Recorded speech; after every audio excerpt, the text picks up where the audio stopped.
In the meantime, though, let's I don't know. Let's fuck around and have a show. Let's get it beefy, boys. No. I'm smothering that one in the crib. We're not doing that. No. Let's get it beat. No, that one's terrible. Take that one back to the drawing boards if you even got that from a drawing board and not just out of your ass. Anyway, thanks for knocking me off of my flawless intro read. Hello, everyone. Welcome. Beefy Boys, number 41. This is the one, by the way. This is the one that will make us or break us. This is the one. This is the one. Like, it all comes down to this. If we don't nail this one, if we don't stick the landing on this one, we're not back next week. I'm gonna be real with y'all.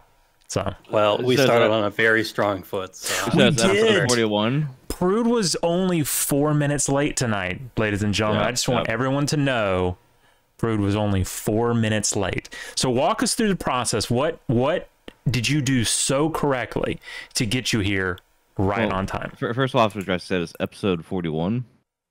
What'd I say? I'm just saying, is that actually the one that we're on? Yeah, 41. Oh, we're really down to the wire here, or some might even say down to the rope. What? No further comment. He's making a, I got no. For legal reasons, that's a joke. Hashtag justice for Pikamee. Hashtag justice for Pikamee. Anyways, so what I did right today was, well, I woke up to my alarm and I didn't fall back asleep. And okay. Well, it's just that easy. I didn't decide to go make anything elaborate. I just grabbed stolen snacks from work instead. Well, you know what? Wow, thank you for that very convenient segue. What you snacking on tonight? Since it's pretty last minute, I have a selection of just whatever they had this week, which is white cheddar Cheez-Its. Ooh. I have some trail mix. Yeah. I have some Hello Panda. Hold on. Trail mix M&Ms or no M&Ms?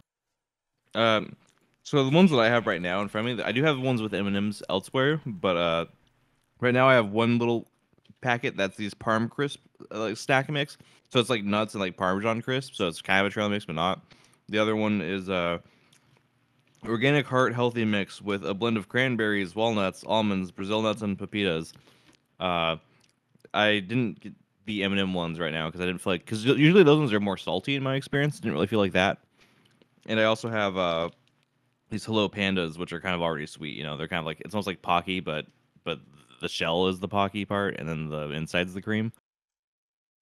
So I already have the sweet base covered. I also have a little soda here, a little diet Sam's Club. Of course, you gotta have the diet. Yeah, you gotta have the diet. Mm-hmm. All right, Succ, what you working on? No snacking tonight. Now I did officially get my Succ. Yeah, that's what I was hoping you'd get into. Yeah, walk us through that. I did have my meat boiling initiation today. So okay. Now I talked about it last week when I ordered it. I got it for $44. It was not the bad. Unit and the tub it came in. Not bad at all. Unfortunately, that was a listing error. Oh. So, they canceled my order. No tub. They canceled my order, gave me a 20% off coupon because $44 for the two items together that are like at normal price, I want to say $250-ish. I guess they weren't willing to do that. Kind of bullshit. I ordered it. You should have given me the product, but whatever. It's the CDW tablet all over again. CDW. Yeah, it's the tablets all over again. Yeah. But so I ended up getting just the device itself for $80. Okay, more than I would have wanted to spend, but it's not like a multiple $100 thing. Sure. Whatever, not a big deal. So very easy to use. You just like attach it to a pot, fill it up to the water line. It's got like a min-max range you need to fill the water to. Plug it in, put in your temperature and your time, put in your meat in bags and hit go. It's a very easy process. Okay. So for tonight, for my first go at it, I used some sirloin steak because it was on sale at Kroger. Threw it in some bags, put it in. Now, it came out. It looked good. I think when I went to like pan sear it, I didn't get it cold enough, and I think so. It didn't come out pink enough, basically. Like, it was a bit overdone. It wasn't like well done. Like there was still pink on it, but it wasn't pink enough for me. It wasn't my preferred thing. But for my first time doing it, pretty solid experience. It's certainly not the quickest cooking method. Like it takes a minimum of an hour, basically. So I mean, that's not too bad. Like when you compare it to like charcoal or something, I mean, charcoal takes like at least an hour to go through that whole process. So yeah, and it does it's time consuming, but like it's kind of just you plug it in, fill it up with water, throw some meat in passive. And go. Yeah, so yeah. It's kind of set it and forget it. So overall, for my first time at it, I think it's pretty solid. I'm going to be trying chicken in it in the next few days, so I'll report on that next week. I didn't know you could sous vide chicken. I mean, you can sous vide anything. Like anything. Oh, okay. We can sous vide you. I'd prefer if you didn't. Well, to be quite honest. Just giving you a fair warning. Oh, okay. I don't know. Like, thanks for the heads up. Chicken's actually one of the better applications too, because chicken breast specifically is so touchy. That is true. Yeah. I will say, I'm just going to give myself a big quick shout out here. I've mastered the art of the griddle chicken, right? Like I can throw it on. I love me some griddle I can throw it on and get the perfect sear and then pull it off while it's still juicy. And it's because of one $24 purchase that I made at Kroger last year, and that was a meat thermometer. So meat thermometers are definitely one of the better kitchen investments, especially if you do a lot of like hot and fast cooking, because it's really hard to gauge. I'll also say that a lot of people who do cooking like professionally will say that the best way to really get consistent chicken breast is, well, for one, you can brine it. For two, you can either fillet it or pound it to equalize the thickness more. Yeah, that's what I try and do. And I'm a big guy. Just put it in a Ziploc bag with some olive oil and hit it with a rolling pin. That's the quick, easy, dirty way to do it. So it works. So I like beating my meat with a hammer. Yeah, same. Speaking of beating my meat with a hammer, I don't know what that meant. Myself, of course, Mr. Health conscious, Mr. Weight conscious, no snacks. I do have a little bit of tea to pep me up. You should get a bag of like baby carrots to eat each week. That's healthy. Man, I can go in on some baby carrots and ranch. Okay. I know the ranch kind of like the ranch. Yeah. I was gonna say the ranch kind of offsets it, but just in general, your boy can go in, and he does, and he has. A pretty decently healthy alternative to ranch there is to do like hummus of some kind. Yeah, I don't hate hummus. Hummus is all right. It's nice because the hummus itself is kind of filling too and adds other nutrients to the mix. So it's like if you get a good dollop of it, so you don't eat like the whole fucking tub at once. It's pretty decent, respectable snack. Yeah. So yeah. I burged today, boys, and was it good? I did some homemade fries. I didn't double fry them. I should have, but I didn't. I just double fry. Yeah, but I didn't feel like getting the fryer out. I just want to do like the Dutch oven thing. Just throw it in there, take them out. The hamburger came out great. I'd had some of these leftover everything buns, like everything bagels, that seasoning, but on a bun. Not my favorite buns I've ever tried in my life, but is what it is. Broke them out, got a little bit of red onions, a little bit of lettuce I had left over from Wednesday, which I will get to here in a second because that was an fucking deal. Yeah. So lettuce, and it was very good. Usually, y'all know I'm again big griddle guy. I usually go in on griddling my burgers. Not today. I've got this little charcoal grill, like a desktop almost, that you can like. I assume it's made for like people who don't have a lot of room or something. You can just like put it on top of a table outside. I usually break that out for hamburgers. Almost and stuff. almost like a little yakitori type thing, and then a little bit, yeah, just so I don't have to roll the whole big one out. So hit that, loved it, great, beautiful burg. It was great. Now, Wednesday, however, I did not have a great experience with food. So let me walk y'all through the whole day here. So Wednesday I went down. So I'm looking for a new chair for my bedroom, right? Because I used to have this chair. It's back behind me here in my office, down in my bedroom. But when I moved stuff around last year, it got up here instead of my bedroom. And what kind of chair are we talking? Or like, I mean, it's a chair. You can sit in it. I really don't know how to describe it. It's a chair. I don't know what else you want from me. It's upholstered. There's a lot of variety in chairs. It's a fancy. It's a really fancy looking chair. Look like a lazy boy, or no. This is like an extremely old antique chair. It's upholstered with like some sort of velvet or something. It looks like something that would go in a castle, essentially. Right. Okay. I love it. I'm pretentious. So anyway, it comes up here. It's up here. It's been in my office, and it's kind of like I'm kind of used to it here, and I could take it back down to my bedroom, but then my office would feel empty, and I can't do that. It's perfect. It's balancing the room out, so it can't go. Put a statue there in its place, and that'll fill it. I'm not putting a statue in my bedroom. That seems like a one-way disaster. To like wake up in the middle of the night, see it, and shit myself. You know what I mean? Do you think you'd be at risk of shooting it? Yes, 100%. Swing on it and break your hand or something. Yeah, no one. Listen, I hear about people like who wake up in the middle of the night and like see shit and they're like terrified and they can't move or whatever. No, dude, I'm throwing hands. I'm up out that bed in a second and I'm throwing hands on that ghost or demon or whatever. All right, you heard? Beelzebub, you heard? You come up in my crib, you catching hands. Fuck that shit. Sorry. Digression. Anyway, so I go downtown to this place called The Remnant, which you already know. You already know by the name. So I don't find a chair, but I found some clothes. And I don't know if I have to be like reprimanded. I don't know if I have to see like, you know, my counselor or something in the man club. But I feel like buying clothes from a thrift store is like a gateway into something much more sinister. And I really honestly don't know how I feel about it. Is this permitted? Am I allowed to do that? Am I still a man if I do that? How much money you did you bought save? clothes from a thrift store, huh? Mm-hmm. So you're associating with pores now? Well, it's a nice thrift store. Although, to be fair, here, I'll pull it up later while I'm talking.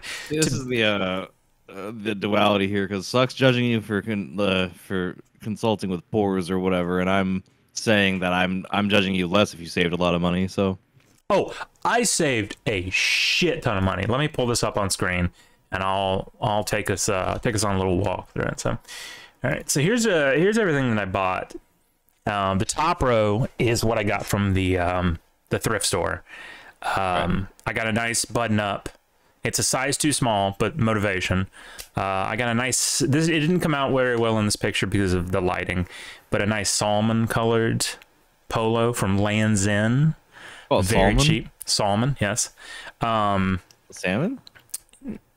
I've heard it both ways. It's salmon. It's salmon, and then this flannel. The picture does not convey the thickness of this. Like this is more of like a jacket than just a flannel. That's fine. And it's from, I believe, a company called Orvis, but I might be thinking Warframe, so maybe it's Orvid. Which one's in Warframe? I think Orvis is the AI companion. Okay, maybe it's Orvid. Orvis is a clothes company. Oh, okay, so It probably has some shared etymology there that like both are referencing or whatever. right. Anyway, so I looked at that because I was curious. You're right, because it's a thrift store. You're getting the deals. The other two shirts were like $5 a piece, by the way. Oh, they're specialized in fly fishing and hunting. Hell yeah, dude. I'm gonna have to go fly fishing in this. I picked this up for. No, I'll reveal that. Sorry, I was about to spoil the ending. Anyway, I looked this up. This thing retails for like $60 to $80, right? By the way, I don't know if you can notice, but the tag is still on it. Someone bought this and never wore it, like ever. I got this for $10. Right? Very nice. I got this for $10. Now, the other stuff here on the bottom, I got a belt because that's not as interesting, so I'm not going to talk about it. But anyway, so I go there and I close the fucking whole browser instead of just the tab. Woof. So I go there, and while I'm there, it's like this little. I don't want to call it like a shopping center. It's these old warehouses that have been converted to just stuff. One of them is, where is it? Right here. Yep. One of them is a place called Blue Crab Grill, which there used to be one of these up further in town, and I'd been there before. They used to have a po' boy that was both fried shrimp and roast beef in the same po' boy, and it was bold. Yeah, it worked. It was called the Surf and Turf po' boy. it was really good, but it might have been the heaviest thing I've ever eaten in my entire life. Like Nice. it was not great. I only had 2 of them, so it wasn't as bad. Here's some pictures of this Remnant place. It's just like, it's not really what you expect from a thrift store. And I don't know when these pictures, 2 years ago. Yeah, like this chair would have been nice, right? Like this is what I'm looking for. This is the kind of chair I'm looking for, right? Like something upholstered and kind of fancy looking like that. They didn't have nothing like that when I was there. So they didn't have that. So I noticed across the street, there's this place called Peddler's Junction, right? Now, Peddler's Junction, I have been to before, but the last time I went to it, it had gotten a little basic white bitch. Yeah. Yeah. Many such cases. But I tell you what, this place is really nice. Like these pictures aren't great, like aren't doing it a lot of favors, but some others are. I mean, you can see they've got some. It's a flea market, so there's like booths and then on consignment. So there's this one and it has like, you know, it's an eclectic mix of stuff. There's some kitchen utensils and clothes, but then old signs. But then as you can see, there's just like a lot of difference. It was really nice. It was really nice. I got some pictures here.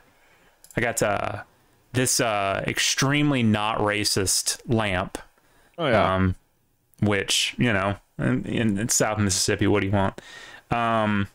But then this one, I saw this one, and man, I don't know why I didn't get this one, honestly, because this one is really funny, right? And obviously they don't make Colonel Reb figurines anymore, so I really should have picked this up. It's one of those, like, I almost kind of wanted to go back and get it, but it didn't mean that much to me.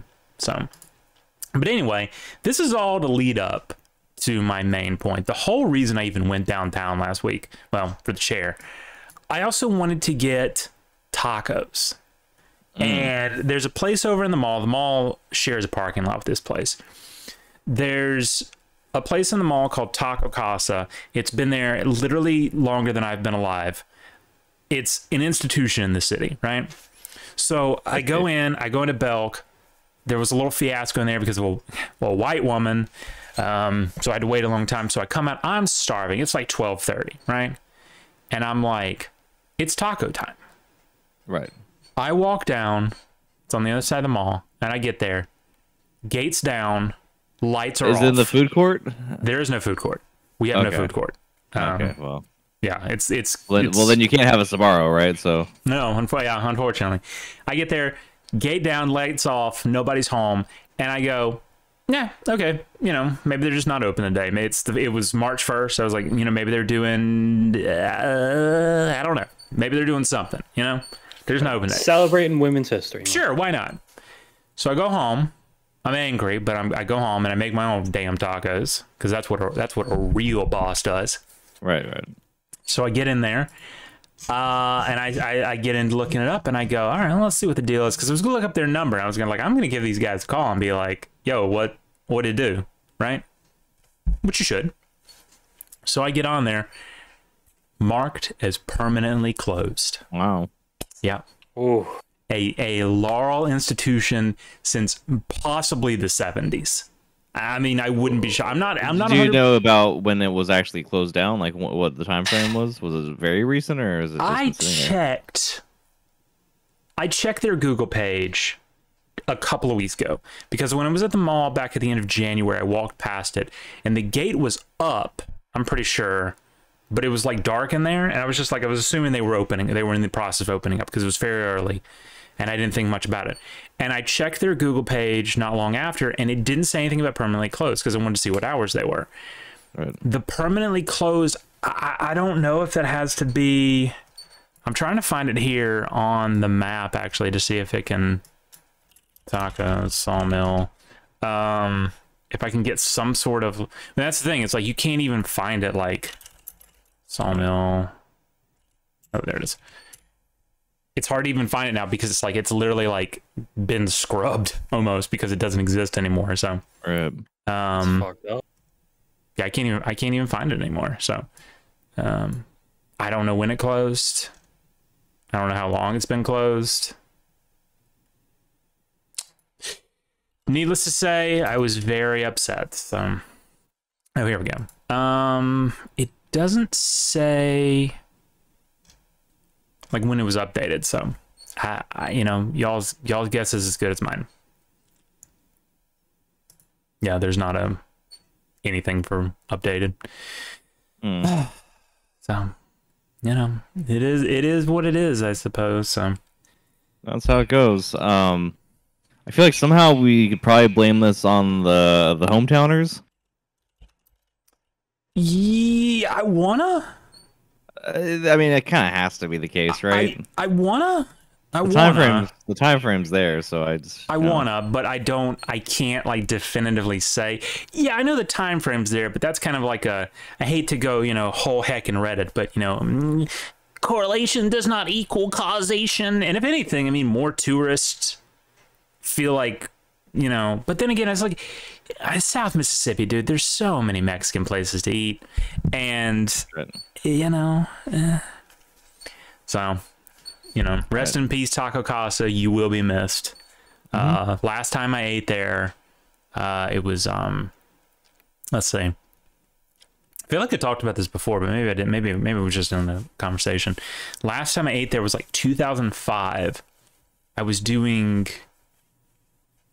running audio for a show out in the parking lot of the mall for a band called Waiting for Brantley, who was a very terrible local band. Their music is on Spotify, by the way. You can go look it up and hear just how terrible it was. But you know, back in the day, it went hard. But you know, these days I go back and listen to it and I go, ooh, not great. But I tell you what might be great, though, and I thought we talked about this. I linked this earlier today. Nutty Buddy cereal. See, now, you're on the Walmart page here. Did you see it at Walmart or? I saw it at Kroger. I just didn't. This was the first result on Google. So, now Nutty. All right. So, all right. Let's get this out of the way. Nutty Buddy is a. Well, I was gonna say it's a candy or a chocolate bar. No, it's manna from heaven. Let's be real here. It's God sent. All right, this is what Moses received in the desert. It was Nutty Buddies. I can't prove that, and it's not in the Bible, but I feel that in my soul. Well, for those unaware, it's a wafer of chocolate and peanut butter, basically, right? I mean, yeah, I mean in its physical form, but spiritually, it's of the font of all goodness. And I do recall them being pretty good. Yeah, it's from Little Debbie, of course. So this is a Southern staple. All right, I grew up on Nutty Buddies up at the hunting camp. All right, you buy a pack of these, you throw them in the cooler for an hour or two, and obviously they don't freeze; they just get nice and cold, right? And then you pull. Oh my God, they're still cold. It's like cold chocolate. I'll tell you what, you like go in these at room temperature and they just melt in your hand. They do. It's a mess. You have to have them at least like 50 degrees. On a hot day, those things get fucked up. They have to at least be in the refrigerator. This is where many people go wrong. Now, I prefer to just straight up freeze them because I like it to have a little bit of crunch in the wafers. Right. But yeah, no, Nutty Buddy in a cereal form. Then it's flavored cereal, so it's not. There's no wafers in this or anything. So it's just Nutty Buddy flavored. And I feel like that's why I didn't get this. I didn't try it because I don't want to, you know, I come from a couple of diabetics in my family. I ain't trying to fuck with that, you know. I feel like that would be the disconnect for me because the Nutty Buddy is the wafer, right? The wafer is the Nutty Buddy. So take that out and it's just a flavor. I don't know about that one, Chief. I agree with you. Yeah. Since it's at Kroger, I probably will end up buying this next time I go. All right, so we can get a review on it. We're definitely gonna need a personal, real life opinion on this. I will say, looking at the pictures they have of the cereal in that box, it does look a little bit like Milk Bones. I didn't want to say it. I didn't want to say it out loud. Honestly, I didn't want to put that out there, that energy out there. But now that you've said it, I will comment on it. And yes, it does. 100%. I was like, this looks like something I feed Summer. So, yeah, I'll definitely let me know. I'm not going to try this because, well, you know. I'm just not big on cereal to begin with, to be honest. I go through phases. I go, it's good for a Phoenix, have you tried this?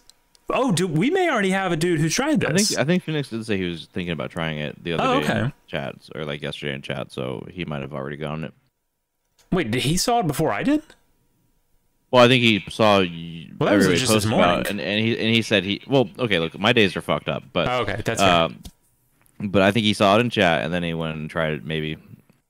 All right. Well, look, if Phoenix says it's good, and that's a beefy guarantee. All right, y'all heard?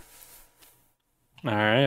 Yeah, that's all, and that's all you need. You don't need nothing else. That's respectable. I mean, I trust him more than anybody else around here, but wow, fuck up. See, I will say he's European, right? Well, well, kind of. He's renounced his He ancestry. lives in Texas. I feel like living in Texas has to like, suck the terrible out of you. It just like absorbs it like a sponge. He simps for an Austrian woman, so. Well, yeah, I mean, she is kind of cute though. She is not cute. She is ugly as sin. She can be cute. She can be cute. He'd be posting a Kiki frown right now if this was Discord chat. Yeah, but I could add that to better bro, Twitch TV or whatever. Gilded open stuff. It just auto launches. What am I even doing? Oh, I'm not actually keeping up with stream chat this time because I'm busy grinding out levels in Fortnite to try to finish my battle pass. How close are you? Level 96. Oh, not bad. Oh wait, 90s. Oh yeah. Well, you're not going to get any of the bonus stuff, I don't think, but It was a couple days. Yeah, that's true. You got till Thursday or something? No, Tuesday. I don't remember. Thursday. Speaking of video games, though, new month, which means new trading post items in World of Warcraft. It does. If World of Warcraft would launch, which it doesn't seem to want to do. Okay, that's awkward. I was looking at so it's like a Harlequin Jester thing, apparently. Yeah. That's like the reward for collecting all of it this month, right? It's for completing the like monthly task allotment. Okay. Oh my god, fuck off. I love when you like open something and you're not sure if it actually opened it, and then you go to do it again, and then it takes a while, and then it ends up, I'm not reading all that, and then it launches like 3 times, which is great. So thanks. Yep, many such cases. Mm-hmm. Now I did want to get this transmog because I think it looks cool, so I did it the first day. Does kind of go hard. I'm logging in right now to look at it, but Yeah. I didn't do it even last month. So that's how far behind I am. Yeah, I used my free points last time to get the lava flail thing because that was the coolest one. Yeah. What was the overall? It was the mount last month, right? Yeah, it was a mount. I got enough mounts. I don't. I didn't realize that there was an overall one last month, to be honest. I don't even fucking play this game. Yeah, so if you hit Shift J to show Prude the, I guess you got Fortnite open, but yeah, I can see his stream. There we go. Yeah. Right. Oh man, that kind of goes hard. Yeah, that's not bad. Oh, let me put It's it on screen. definitely Actually, unique as far as it looks. I mean, it obviously looks a lot like Mirage from Warframe, so that doesn't hurt. That's kind of cool. I guess I like that. I'm gonna go over it and see what specifically has a Dark Moon Fair old god thing going on because and I don't know if this is ever really insinuated in WoW itself until this point, but I know in Hearthstone for a long time the Dark Moon Fair has been explicitly associated with old gods. Right, yeah. That implication has been in the game for a little bit. Obviously, when they added the new island, they kind of did a whole thing. It's like, they're heckin' spooky. And it's like, okay, well, expand on that. And then they just went, no. Right. Much in Blizzard. Here we go. Oh man. So the ensemble full automaton exoplate, which is a kind of like an Outlands Doomwalker themed. It's a recolor plate of a Legion set. Although I think those like animations on the shoulders might be new. That makes sense because it looks a lot like something from Legion. A back. I almost called it a back bling because I'm so Fortnite brain addled. It does look like a back bling though, because it's not. It does. It's literally just a treasure chest on your back sticking out. Right, that's how a lot of the garbage filler back blings are in Fortnite. Just an object that doesn't make any sense. Then there's I've definitely seen this one before. Glorious Dragon Riders Mail. Is this a PvP set? The Glorious makes me think it is. It looks along the lines of the Halls of Valor raid set. Yeah, I was gonna say, and why is there no chess piece? Oh, there is. No, there's not. That's weird. A Pandarin monk pet. Okay. That's definitely a recolor of something. It's a recolor, yeah. a Frozen Shadow, which is just like this edgy boy looking sword of ice or something. Filigreed Lions. Now that's kind of cool. It's a shield and it's got like a lion on it, and he's chomping at you, man. That's kind of nice, yeah. Just a big old sword. Same sword, but edgy. A pirate hat. Well, it goes with the treasure chest. You could do a little you can. this season. A different hood from last month. So, kind of a cool looking cape with feathers and stuff. A tuxedo top, and that's about it. So, you didn't click on the Gnomish liquid transfer apparatus. The Gnomish? Well, I didn't even see that. Where is it? Down there at the bottom. Oh, I didn't. Oh, it's literally just a bucket. It's literally just a bucket. Yep. Offhand. That's how you transport your voice levels. It's your piss bucket, bro. That's my piss bucket. That's yeah. That's pretty cool. I mean, I may get around to grinding these or not. I don't know. I don't play a WoW because, you know, our raid team fell apart again. So yeah, now before it even started. So yeah. what I really liked about it is like that Harlequin set. Yeah. Like a Blizzard from a year ago would have just thrown that on the cash shop. Yeah. Oh, 100%. Because they have started throwing like multiple sets in the cash shop. Just like they did the what was it, the fairy set from a while back? Like, yeah, like that. Sprite Dasher set, I think it's called. Yeah, that's it. And instead they're putting it in the game for you to get for free, which is that's nice of them. Well, not free, you gotta pay to play, but you're paying to play anyway, so I mean free in context stuff. Yeah. So well, you know, speaking of Fortnite, Prude, I don't know if you know this, but our good friend Succ finally capitulated. Yeah, we spoke about this. And played Fortnite with me and Bear a couple of times. Now, Succ is from what I can gather, you're a huge fan of Fortnite, right? I don't know I'd go that far. Oh, okay. Maybe it was the other thing. Maybe you hate it. That's probably a bit more in line. Okay. I mean, I don't... Tell me, air your grievances. Air your grievances. So, Fortnite... And now, obviously, I highly prefer first-person shooters, which, yes, I know there is the leaked, rumored first-person version of it. But, so, I don't like building. And again, I know I know the no build exists. I know the no build exists, but the game's mechanics are very much built around building. To be fair, we also tried no build, right? It was not fun. And we got beamed. So I'm playing it right now, so... Yeah, let me bring up my list. Yeah, bring it up. While you're bringing it up, there is a slew of Fortnite related news though that we will get to here in a second, because obviously, like I said, Prude's working on grinding out the last levels.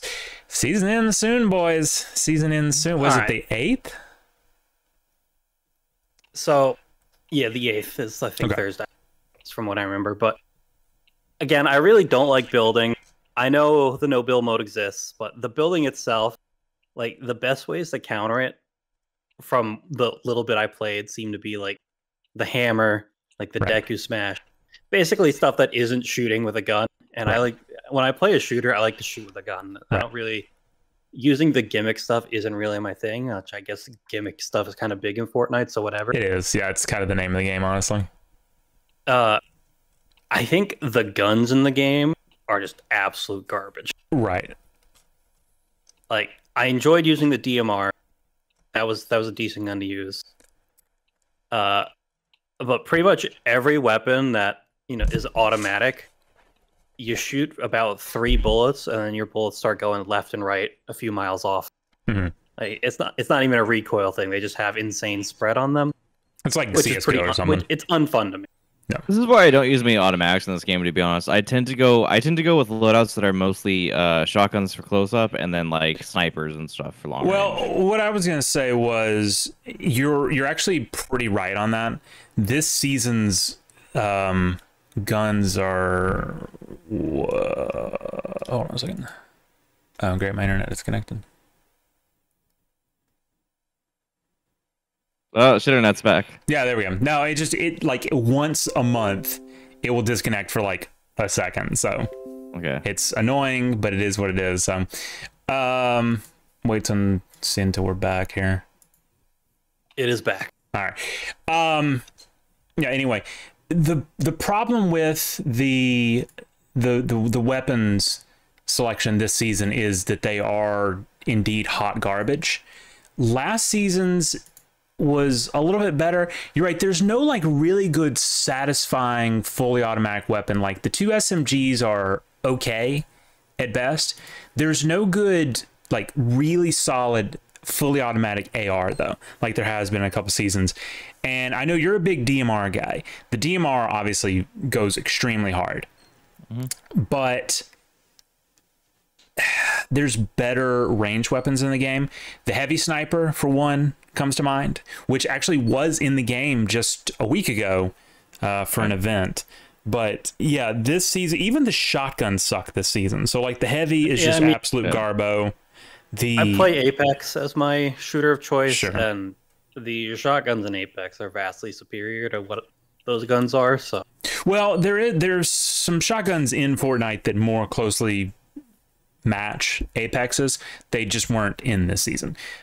This season's guns sucked really hard. I'm not going to even try and deny that. They were. Yeah, I've noticed it too. I feel like there's nothing that's meshing with me right now. Yeah. I literally, like, every round I have the same 3 guns. I will say there's the M1 Grand infantry rifle, as they call it, in this I'm not sure what event it is, but maybe the Cypher event, actually.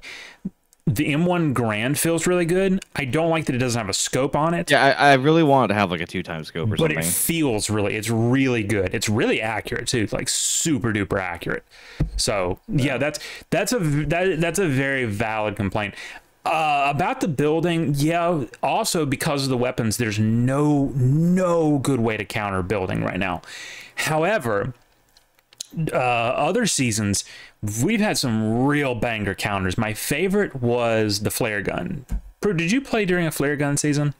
Yeah, when we first started playing, I was pretty big on the flare gun. Oh my god, the flare gun is just the best.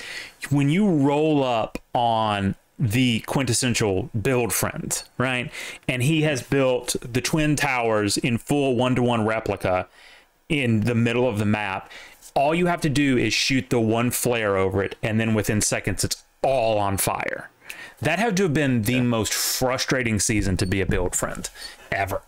Yeah, it's really effective, and like on top of that, you can track them too with it. So it's like yes, which was so great. There's tons of items in the game to counter building, just none of them are in this season. This season was on, like, if it hadn't been for the Halsey skin, I probably would not have even played this season. It was absolute dog. I don't really like the map that much. The gun selection sucked. The skins in the battle pass sucked. So this was a really terrible season. So I do want to pull up here for a second before I let I'm not done with my I know, I was about to say before you pop up. I did want to talk about, you hated talking about this. You mentioned the third person. It has been leaked by Sheena, who is a fairly reliable source, that third person is coming next season. So, and as well, we'll get into in a minute, a whole bunch of other like core gameplay mechanics might be coming next season. So, but I'll let you go back to ranting though. They are rumored to add first person, but in terms of there's basically zero reason to play first person if they let third person and first person be in the same lobby, because I don't think that's how it's going to be. You're just, in that case, you're just like completely limiting your field of view and like, cutting yourself. So. I don't think that. No, there's and no way. And then if you have your own lobbies for it, I feel like, I don't know. I feel like a lot of sweats will be in the first person one, so like you're kind of taking yourself out of those easier games in that phase, but. Well, I guess we'll have to see. But maybe then it makes maybe it's like, so there was a really noticeable difference in the game when no build was released, right? Because I had played like 1 or 2 matches before, way back when, and it was like, yeah, you got absolutely creamed. But the thing was, when build came out, a lot of the hardcore sweats went to no build, and it made build a lot better of an experience for a long time until it kind of leveled itself back out. I'm thinking first person might do the same thing. It might level the sweats back out who will want to go first person, making third person a lot more playable. However, I don't know if Suck's necessarily trying to avoid sweats, right? Like, is that his priority, or I don't know, but I was there with him last night when we were getting absolutely beamed every single match, like 2 minutes after we landed, and it's not fun. No, it's not. And if I'm gonna be getting beamed in a game like Fortnite, I'd rather get beamed in a game like Apex, where I know I have a decent chance of fighting back. But I mean, maybe that's just me. it is. It literally is just you.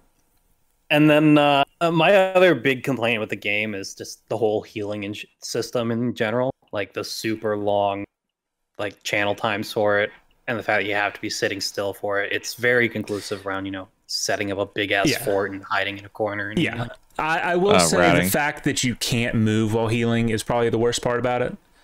I don't like that. That's why I prioritize splashes and stuff these I was days. about to say, there's plenty of items in the game that don't make you stand still. There's the I mean, the splash items are nice, but there's a limit to, like, really, there's only so many you get, and they aren't exactly the most effective healing. You do need quite a few, especially if it's like the heat of a battle, right? Compared to just throwing up a hell fort and sitting in a corner for 10 seconds as you channel full heal. Well, I will say anecdotally that historically, when I've like clutched the big fight, it's been using splashes. So, I mean, that's just anecdotal to me, but it do be a thing. So, yeah, I mean, I agree, but and I know you're a big Apex guy, but like the reason I stopped playing Apex was like I'm not super good at shooters. Like, I'm not really great at FPSs. I'm extremely mid-tier. I mean, obviously, I notoriously, like, bottomed out at gold, right? I just couldn't move any further. Gold 1, of course, but I literally just could not move any further. Like, that's just who I am. That's where I am. That's my skill level. I was gonna say I'm not gonna get a lot better. I have gotten better from what I used to be, so I mean, possibly I could get better. I don't know. If I really tried, maybe. But like you said, Fortnite is just kind of goofy and gimmicky. Yeah, and it's fun. It's just fun because you can like so if you drop in Apex, you have one objective: murder everyone. But Fortnite, you can just do some drops, and it's like, oh, well, I got to get these quests done for my battle pass XP, blah blah blah. It's just a lot more approachable, I think is the word. So yeah, it's like you might not get good less kills. Shooter involved. Yeah, you might not get the same kills, but you can do gimmicky bullshit that's funny and record that or what. I don't know. There's like, to me, I guess in a way, it's like it's kind of like what Hearthstone is for card games, because there's card games that are a lot more consistently like balanced and like serious with like less RNG bullshit. When going with an all original like digital format with Hearthstone, part of the thing was that it being digital allowed them to be much more kind of flagrant with RNG effects and other sorts of shit, which kind of flattens the skill curve a little bit. So it's kind of like it's a game where if you're better at it, you'll still win a little bit more on average. But there's a lot of games where you can win just off of getting really lucky off the RNG bullshit. And to me, Fortnite's kind of like that for shooters, right? Where it's like because of the gimmicks and like the like both in terms of weapons and then like the seasonal gimmicks, like different movement abilities and perks and so on. That itself can also be kind of the same sort of thing as what I was talking about with RNG and Hearthstone, where it introduces variables that can make it so sometimes you have a really good match, even though you might not be very good.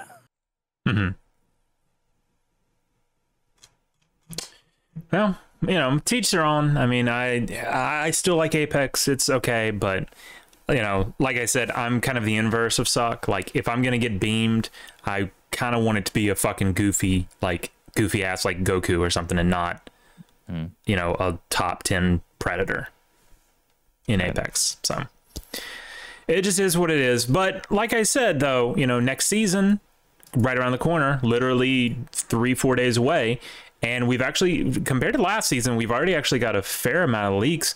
I'm gonna bring up here. So these are the battle pass skins. I don't know if it's all of them. Nope, entire season 2 battle. So this is it, right? This is the skins that are gonna be in the battle pass. Now, the Lizard Man guy. Oh, by the way, if you haven't noticed, the whole the theme. Let's see if season 4 details. Lucky Landing. There's gonna be a Neo Tokyo POI. It very much seems to be like, and it wasn't. I didn't find it on Sheena's Twitter, but it's definitely going. There's gonna be wall running. There's going to be wall jumping or kicking. There's going to be like a lot of like cyberpunky warframey type things going on. Right. And that's really reflected here in this, like this lizard guy in this red jacket. That's like very reminiscent of cyberpunk. There's this the bunny girl. She's not a girl. She's an actual girl, but she's got like a bunny hoodie on.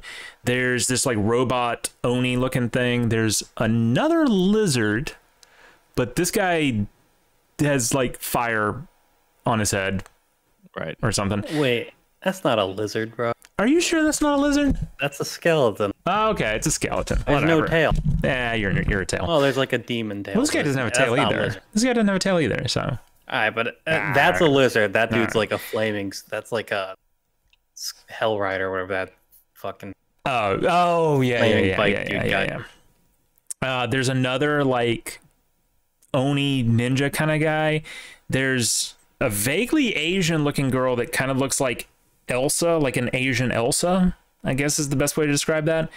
There's a black girl who I don't even know where to begin to try to describe this. So I'm not gonna. And then of course, why not Eren Yeager? So Eren Yeager is going to be the like level 100 skin. He's going to have an alternate form that might be his attack Titan form. Nice.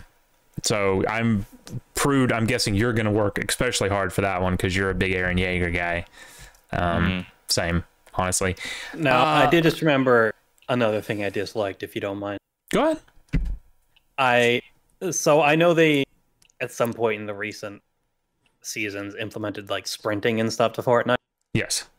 Which I feel like they somehow managed to implement that in one of the worst ways I've ever seen in a game. I feel like their sprinting energy system is god awful. It's not great, their sliding is not good. I like the sliding, but the sprinting is a little annoying. But at least they have it, because it used to not even be in the game, and I can't imagine how terrible that used to have been. Oh, I can, because that's how it was last time I tried it. Climbing apparently wasn't in the game either for a long time. So that, God, what? It was not. No, your only way to get up was building. That's so terrible. That's so awful. I'm so glad we didn't play back then. So, what was the other thing? Yeah, here's a look at the Neo Tokyo POI. I don't know if this is the exact one, or if it's just going to look something like this, but that's kind of interesting, I guess. Yeah, it looks like there's like floaty rings kind of for like hyper tubes. I don't know if that's going to return. The other thing was there's going to be another heckin' Star Wars collab. 2 male skins. So who gives a shit. Oh, and I don't remember where I saw it, but in conjunction with the Attack on Titan thing, here it is.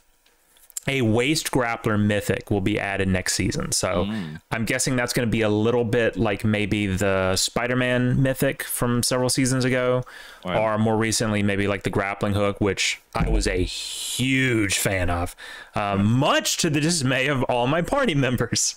So expect a heavy return of the old WQ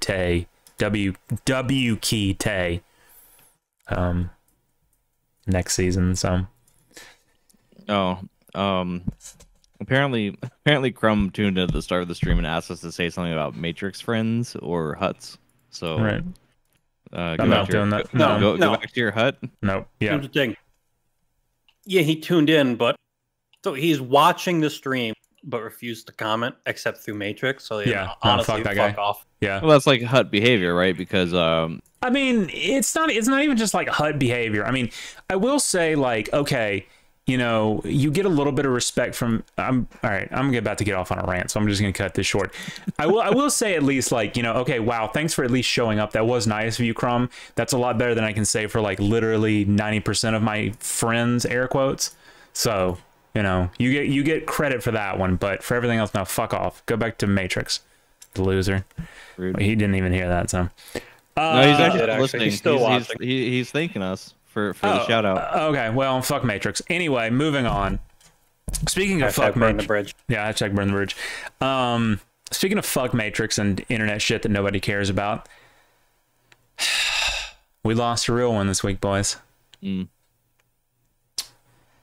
Pikamee is retiring. So obviously, what everyone assumed to be this was a result of Pikamee being bullied because she never actually did, but she expressed interest in streaming Wizard Game, the game that shall not be named apparently, which is ironic. Listen, I'm gonna come in hot here. Okay. Not hot enough to get us banned, but I'm gonna come in hot. Appreciate it. I know that, old Gyari, the manager, creator of VOMs or whatever. I don't follow VOM. I don't really give a fuck. Yeah, based. I know he did like his whole oh, this was planned months in advance bullshit. But listen, I'm calling that damage control. We all know the real reason she got run off. If she came back and was streaming all happy go lucky, got to play her Wizard game. Listen, we'd be in a different timeline right now. Maybe. It's true to say that based on who she is and like her history, I think she's a little bit more sensitive to the sort of pushback she got. Oh yeah, she's a sensitive girl. Right. And yeah, I mean, so, a lot of the people responsible. The term for them I will not use here, even though I have before, but I'm not going to use it now. But people of sexual subversion, as you will, I think that's the polite thing to call them, have been denying that that was because of bullying and trying to go along with that whole narrative. Oh, well, this is the thing she was going to do anyways, but it's like, just based on the evidence we have, and then I think she liked some tweets, basically pointing to blaming them for the whole thing, and then unlike them later or something. So, right, it's definitely that there was pressure, and she probably just got tired of the shit, Sure. My hope, of course, is that this was all pre-planned. She was going to graduate anyway, and she will show up on the soon-to-be announced HoloLive Ian Wave 3. So. Yeah, I can see that being possibly the case, where maybe that was maybe it's true that actually there was a part of it planned, and this whole thing has accelerated the plan or something. Possibly. The thing about that though is obviously that would be accompanied by other notable indie VTuber graduations, of which I don't believe there actually have been any. So, to be fair, yeah, HoloLive traditionally doesn't recruit that many former VTubers. That's usually a Niji move. And also kind of the well of decent indies and shit that would be up for it. I think it's kind of running kind of dry anyway. That's also true, yeah. Now, of course, the monkey's paw here, right, is that she was planning to graduate, and she was planning to go to Corpo, but that Corpo was V-Shoujo. Right, and we mentioned that because she's been friendly with Case on and stuff before. So. Right. That's worst case scenario.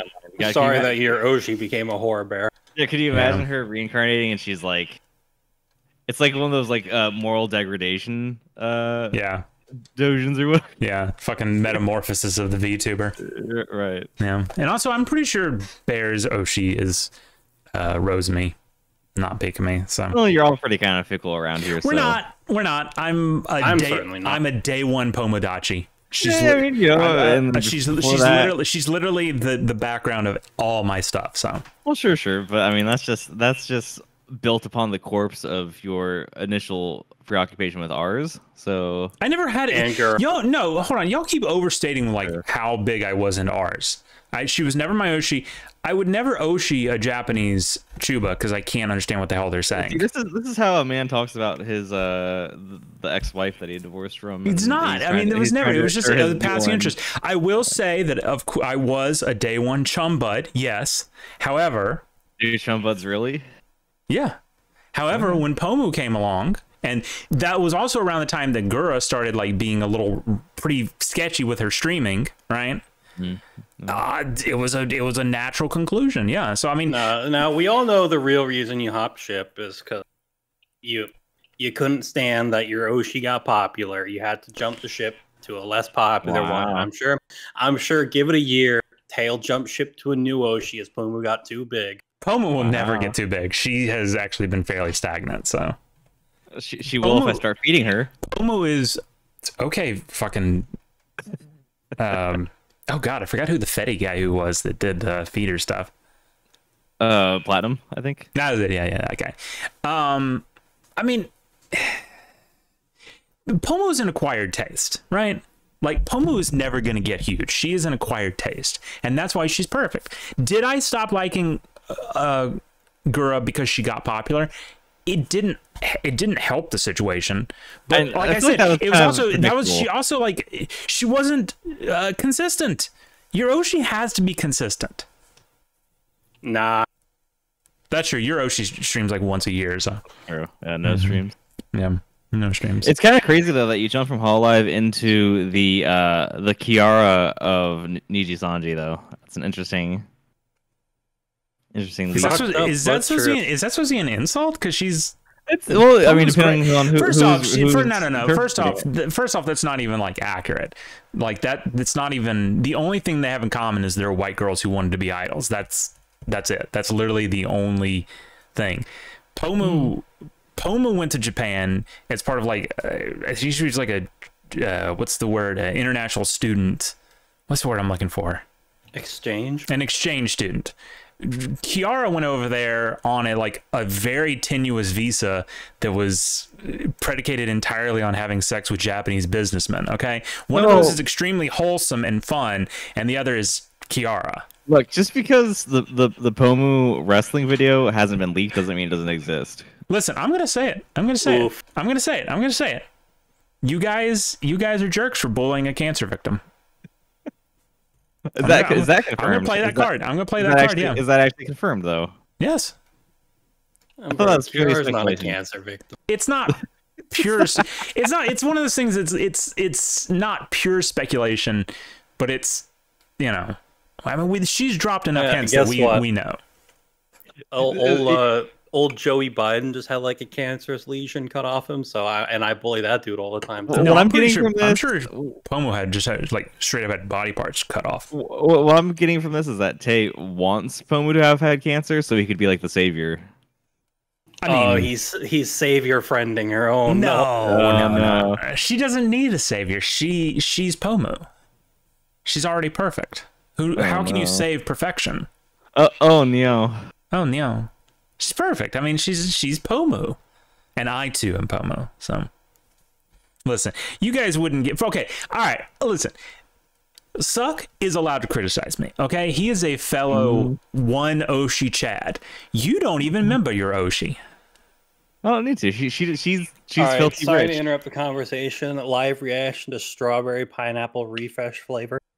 Oh, that's probably good. This was a dumb conversation anyway. Oh. Oh God! No, it's so bad. Oh no! That's a shame because strawberry stuff's usually one of the better ones. It is, yeah. What was it? Strawberry what? Strawberry pineapple. Dog, you gotta stop going with the fusions. What have I told you about fusions, bro? Strawberry hunt? What? Huh? What? It's strawberry pineapple. How'd you get hunt out of that? Phoenix will get it. Strawberry. Oh. Okay, yeah, no, okay.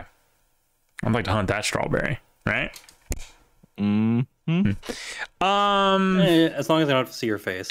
Okay. Well, in my notes, I initially intended to parlay that conversation to talking about the Harry Potter movies, but because we kind of went around the world on that, let me just parlay this back into Harry Potter. So, a Harry Potter game. Great game, by the way. Great game. By the way, I saw a mod on Nexus. They've implemented a companion system into it now, so that's very cool. Nice. Full-fledged companion system. So, I did. So, 2 weeks ago, I was talking about I was watching the movies. I started watching them after I played Hogwarts Legacy. And as a quick refresher, the first two kind of sucked. The third was better, and the fourth was really good. So, now, getting into 5, 6, and 7, of course being two different movies, I get into uncharted territory because I've only seen those movies like once. I think I'd seen all the others 1 through 4 multiple times, but I'd only seen the last 4 movies once, I think. And I've never read the books. I never read past Goblet of Fire as a kid. So this was all new territory for me. Well, not all new, but fresh territory for me. So I was already confused because I thought Half-Blood Prince was first and then Order of the Phoenix, but it's not. It's reversed. But I feel like it should have been, because Half-Blood Prince, well, let me not get ahead of myself. Order of the Phoenix, like, and the first thing to say, Deathly Hallows was 2 movies, which that was a good call, but the other 2 should have been 2 movies as well. There was so much stuff that wasn't in it that it almost felt like you were missing like so much context of what the hell was going on, and characters would just like show up and then disappear. So obviously in Goblet of Fire, during the Yule Ball and all that, Harry had started developing a crush on Julia Chen. Is that her name? Julia? It's something Chen. The Asian girl? The Asian girl, right. Cho Chang. She has like the most like ridiculous. I could have sworn it was Chen. It's Cho Chang. That is no correct. way. That's racist as hell. That's racist as hell, JK. That's racist as hell. Say about JK, bro. It's definitely her least inventive. Or fucking the one Gryffindor kid, like the one like heavily like Scottish kid, and his name is fucking Seamus. Like, good God. And all right, whatever. Anyway, so Cho Chang, who's Julie Chen though? She's a fucking Julie Chen. Yeah, she's the one who was married to Les Moonves on CBS. Where the hell did I get that from? Oh, okay, whatever. Fucking, maybe I'm the real racist. Who the hell knows? So she shows up in that. And it's like, oh, there's that. And then, of course, she kind of liked Cedric Diggory a little bit more than Harry, but Cedric Diggory got, Diggory dude by the Avada Kedavra. By the way, I love the way Ray Fiennes would always, he would like, I'm not going to try and do it, but he would like, just the way he said it was always, he would always go, Avada Kedavra. It was really funny. It was almost comical because he was trying to be like extremely serious, but it just almost came across as a little comical, but it added character to it. It's kind of a funny sounding spell name, to be honest. It's like, yeah. Well, it's funny too because it's supposed to be. I mean, it's the unforgivable curse. It's the killing curse, right? So it's supposed to be like, and other people have said, and they've just said normally, and they go Avada Kedavra. But Ray Fiennes would always have to like, he'd always like elongate the A into the V, and he'd go Avada, something like that. It was almost comical, but I guess he thought it was good, and he's a fucking Emmy winner, so who am I to, or Oscar, what is movies? Oscars. I digress. So Cedric Diggory died and blah blah blah. So you get into Order of the Phoenix, and my problem with Order of the Phoenix was I don't know when she wrote it, or a fairly. No, it came out in 2007, but she wrote the book in 2003. I can't explain it. I think the movie did it a little dirty because there was a lot of very political undertones to the Dolores Umbridge character. Of course, that's the whole point of the whole damn movie, is that Dolores Umbridge is taking over Hogwarts, and she's this hard ass. And because the movie was made in 2007, there was a lot of like Bush political overtones of it, where like with like No Child Left Behind kind of stuff and a lot of that, and it just kind of came like off as cringy. And then them like training the Order of the Phoenix in the Room of Requirement was the entire movie, more or less. It was just the entire movie. Yeah, I remember because I mean it's been a long time, but I remember reading Order of the Phoenix, right? And I remember like a lot of the books just being like them kind of meeting at the one house for the Order of the Phoenix outside of school, and then Sirius is the Black Manor, right. And so like, I think that was kind of one of the major hallmarks of it, was that it was just kind of the one that really kind of introduced that the rest of the series would have a major component outside of the school, I think. Right. And you can kind of look at it as sort of a transitory point in the story, but it's God, it was so it dragged on almost a little. Now I will say the Battle of the Ministry at the end of it went hard. right? That happens in that one, yeah. Yeah, Okay. that was very cool. Sirius Black dies at the end of it, of course. Like that whole sequence from like when they show up in the Ministry to the end of it goes hard. But the Hogwarts part of it sucks because the core of this Harry Potter series is him and his antics at Hogwarts. Right. And you took that out of the entire book. Now, that's what I was going to say was great about Half-Blood Prince. You come back to that. The whole thing is like you follow his school year, obviously there until the end when they start getting off into their antics. But I'm gonna bring it up here at the end of it. But you know, if I were to theoretically rank it, right, it would not be high on my list. So it was just so annoying, and I really didn't like because I mentioned last week that I liked. As a kid, I was like, oh no, you know, Hermione and Harry should have gotten together. But as I've gotten older, I was like, oh yeah, the Ron Hermione thing makes a lot more sense now. Right. But Harry and Cho Chen, is that really her name? Cho Chang, yeah. Cho Chang. That's okay. Whatever. That just never made sense to me, right? Like it just never made sense to me. So you know, whatever. I feel like I could give it credit for probably being one of the earliest instances where, like, as a matter of self-inserting, I kind of understood yellow fever, but I'm not touching that. I'm moving on. I was a kid. I was a kid. Anyway, so yeah, the Ballad Miniature was awesome. It was. I don't know what it was like in the book because I never read it, but in the movie, it was. Well, he keeps disconnecting. Do I? No. Succ does. My Tay has such like fucking PTSD from his internet that he assumes that's him. I do, unfortunately. My PC was like having issues, and I opened up old Task Manager and I saw it was running at like 98%. That's not good. That's not good. It was running at like 98% memory for whatever reason, with like no signs of what was using that memory. So I just said, "Fuck." That's happened to you a couple of times. Not with memory. Oh, okay. I don't know. Anyway, so yeah, Order of the Phoenix, not great. I will say, the character, she changes through the next 4 movies, but Tonks, Nafandra Tonks, in God, for a mid-aught British woman, holy shit, not so bad. Holy shit. Yeah.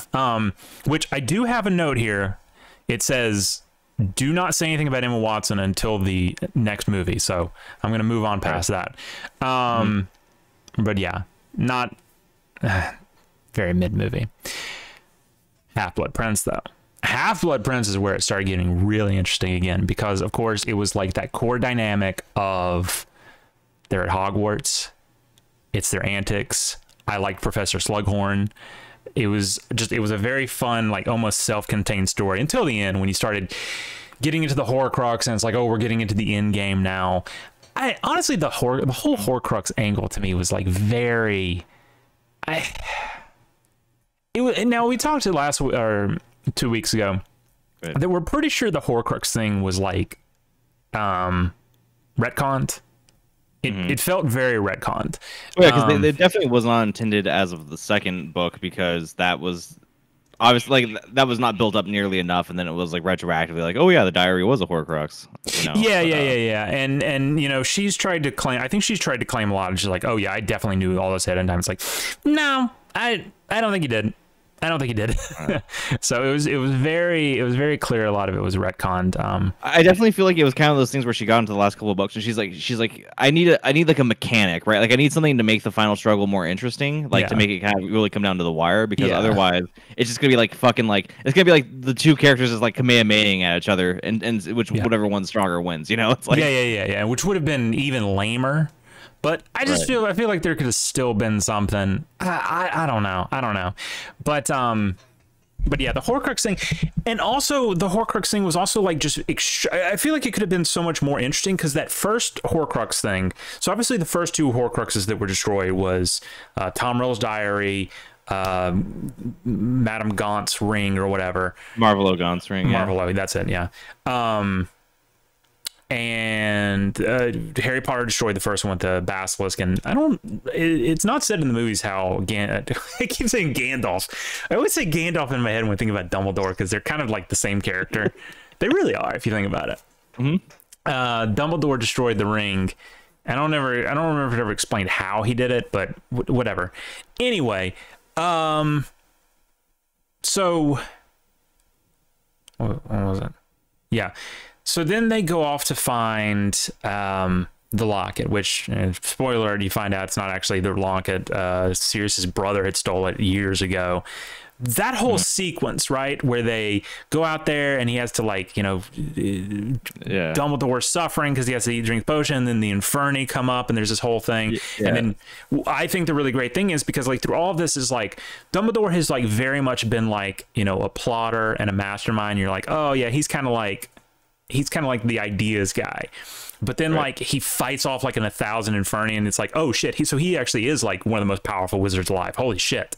That's awesome. I mean, before that point, you did see him stalemate Voldemort too in the Ministry, but that's true. But that was a very, very short little thing, and but yeah, well, it's interesting because it shows his competence, like out doing things during that segment, but also like certain things that he does in those last few books also started to show the cracks in his character of like how he actually was historically like a more impulsive guy and like all that. Which I'll get to that in a second with the final movies, but What irritated me was like that's the only time they do that with the Horcrux though. Going into Bellatrix Lestrange's vault is kind of the closest it gets to another like Horcrux hunt, but after that it's literally just like, okay, well, one's at the castle and the other's the snake, so we'll figure that out when we get there. I don't know. I feel like you could have just.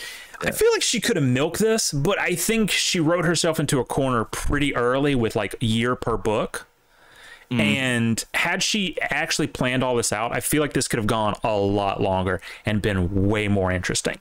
I do remember finding the you know, the whole drinking the water in Fury or whatever cave Inferni, yeah, whatever, being kind of an interesting segment when I was reading it. It was like I mean at the age I was reading it, like I found the whole thing kind of harrowing, you know, like because it like the way it was written was like it didn't feel like either character was really safe there, you know, and then like the kind of the insidiousness of the kind of trap they had to go through there to get the thing.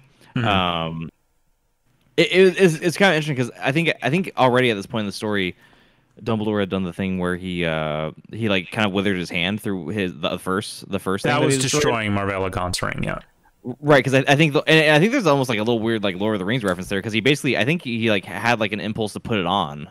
And knowing it was cursed, and that's how his hand got withered. I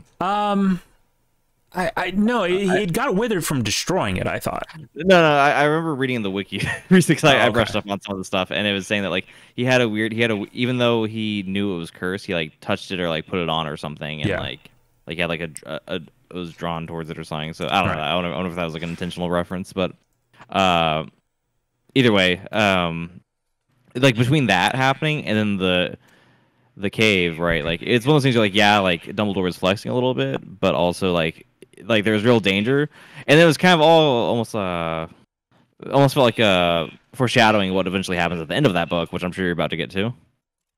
Yeah. So obviously he apparates back to Hogwarts, and well, there's the Battle of the Astrology Tower, which is severely nerfed in the movies. It's not even a battle. It's just some of the Death Eaters show up, and then Severus kills the infamous Snape kills Dumbledore, which so funny. Oh, spoiler! Yeah, sorry. Which is so funny because I trolled the shit out of IRC forums back in the day with that, and now that I'm actually into it and watching, I'm like, oh, well, that was a really fucking impactful moment. Because at the time you didn't know Snape was actually kind of like the good guy. Spoiler alert. So yeah, and obviously that's the point where like the cracks in Draco's character start to show, and there's supposed to be there was a whole like big fight in the book, but in the movie it's just like they kill Dumbledore and then they go burn down Hagrid's hut for some reason, which never made sense to me. It was much more of like an initial invasion of Hogwarts in the books, But yeah, I guess so. In reading it too, like that was the part that kind of like where the dread was building the whole book, right? Because first there was like the withered hand, then there was the cave, and then he's weakened from drinking that shit in the cave. So then, not knowing that there was like a plan with Snape, right? It feels especially bad that like like a character that if you're a kid reading it, you still at that point see Snape as like a little piece of shit, kind of. And you're like, oh, that's fucking dumb that like the badass good guy got killed by like the little bitch character, because he was nerfed in that moment or whatever. Yeah, that was a fun time, when it came out. Yeah. But the rest the rest of the movie was really good, and of course, going back to the Ron and Hermione thing, this was the burgeoning of their young romance. This is where it finally started. Like, obviously, in Goblet of Fire, it was hinted at heavily that Hermione had some sort of feelings, but this was the one where it was like, I mean, she just straight up says it. She was like, because he was fooling around with it, because this is, of course, the one where he gets on the Quidditch team and finds out apparently he's an idiot savant at Quidditch. So whatever. And then he starts messing around with that one stupid airheaded bitch, and Hermione's having to watch this whole time. And it's just like fucking killing her. And this was also around, and this to bring this back to the Cho Chen thing. She just like disappears in this movie. She's just like gone. And, I think in the book, she mostly just And I know at the end of Order of the Phoenix, it's because she was like truth serumed into revealing where the room of requirement was, and I think that led to some rift between them. But that's never explained. That she's just gone. She's just gone, and now he has eyes for Ginny. That's it. Just gone. And it's like, I know she's just kind of a background character, but god dang, dude, at least explain why they aren't talking anymore. And this brings up another point. I think the movies really suffer from, even after all these years, there is no extended editions of any of the movies except the first two. Which the first two don't add like a ton to it. They're just kind of fun. But the latter ones would have had a lot more, I think. Apparently, I think it was in it had to have been in Order of the Phoenix, I guess. There was like a huge duel between, I don't know if it was Sirius and Bellatrix Lestrange. There was like a huge, big, giant duel between them, all cut, and it's just like that little bit at the end, and she kills him. And yeah, it was really drawn out in the book, I recall. Yeah, it has like no impact, and it's just like it happens, and it's like, oh, okay, well, I guess that happened. That's the problem with a lot of the movies, is things just happen all of a sudden, and you're like, oh, okay.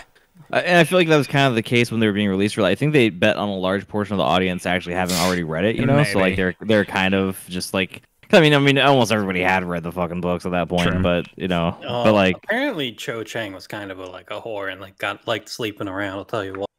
Oh, on God. Reading the wiki right now. Oh, like, on God. First she was into Cedric, right? And then Cedric died, so she got into Harry. Sure.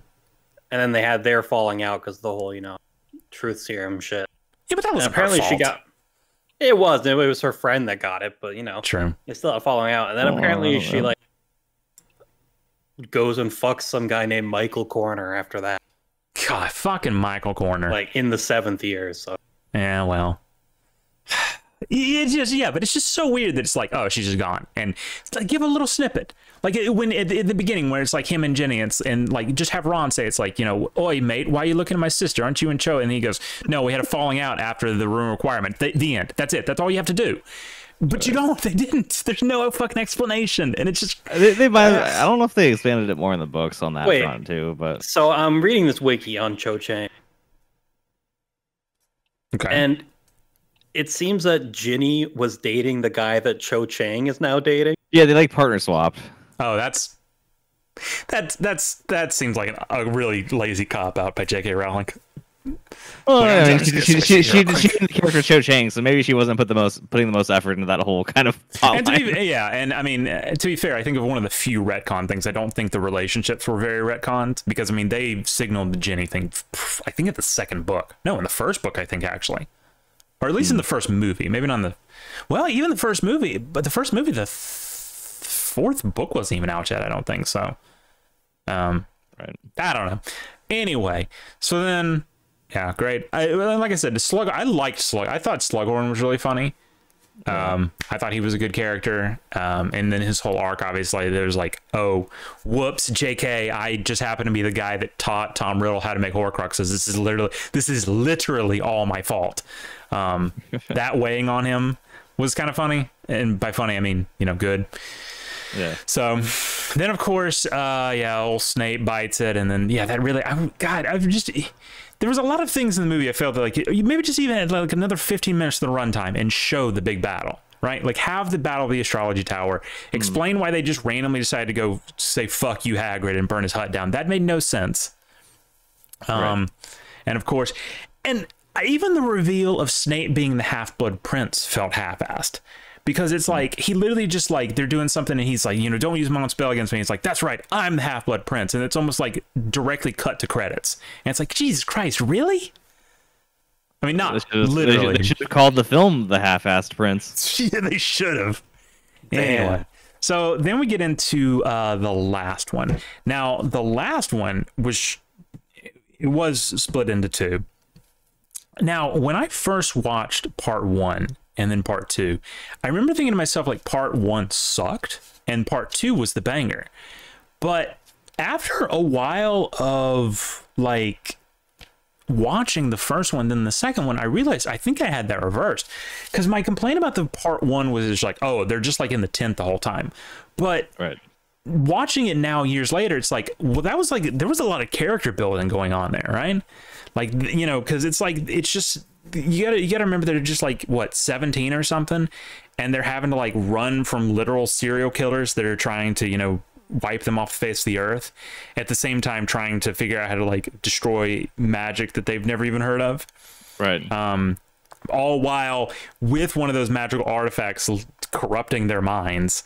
I will say the thing that I hated about it most was, I said about the Horcrux thing was being kind of lame. I think even she thought it was a little lame, because it's just, in so many ways, it just kind of like bullshits its way. It's like, oh, I don't know how we're going to destroy these. And then all of a sudden the sword shows up and it's like, dude, really? To be fair, the sword does have the established lore of showing up where you need it or whatever. I know, but it just seemed like such a cop-out, and I just didn't like it.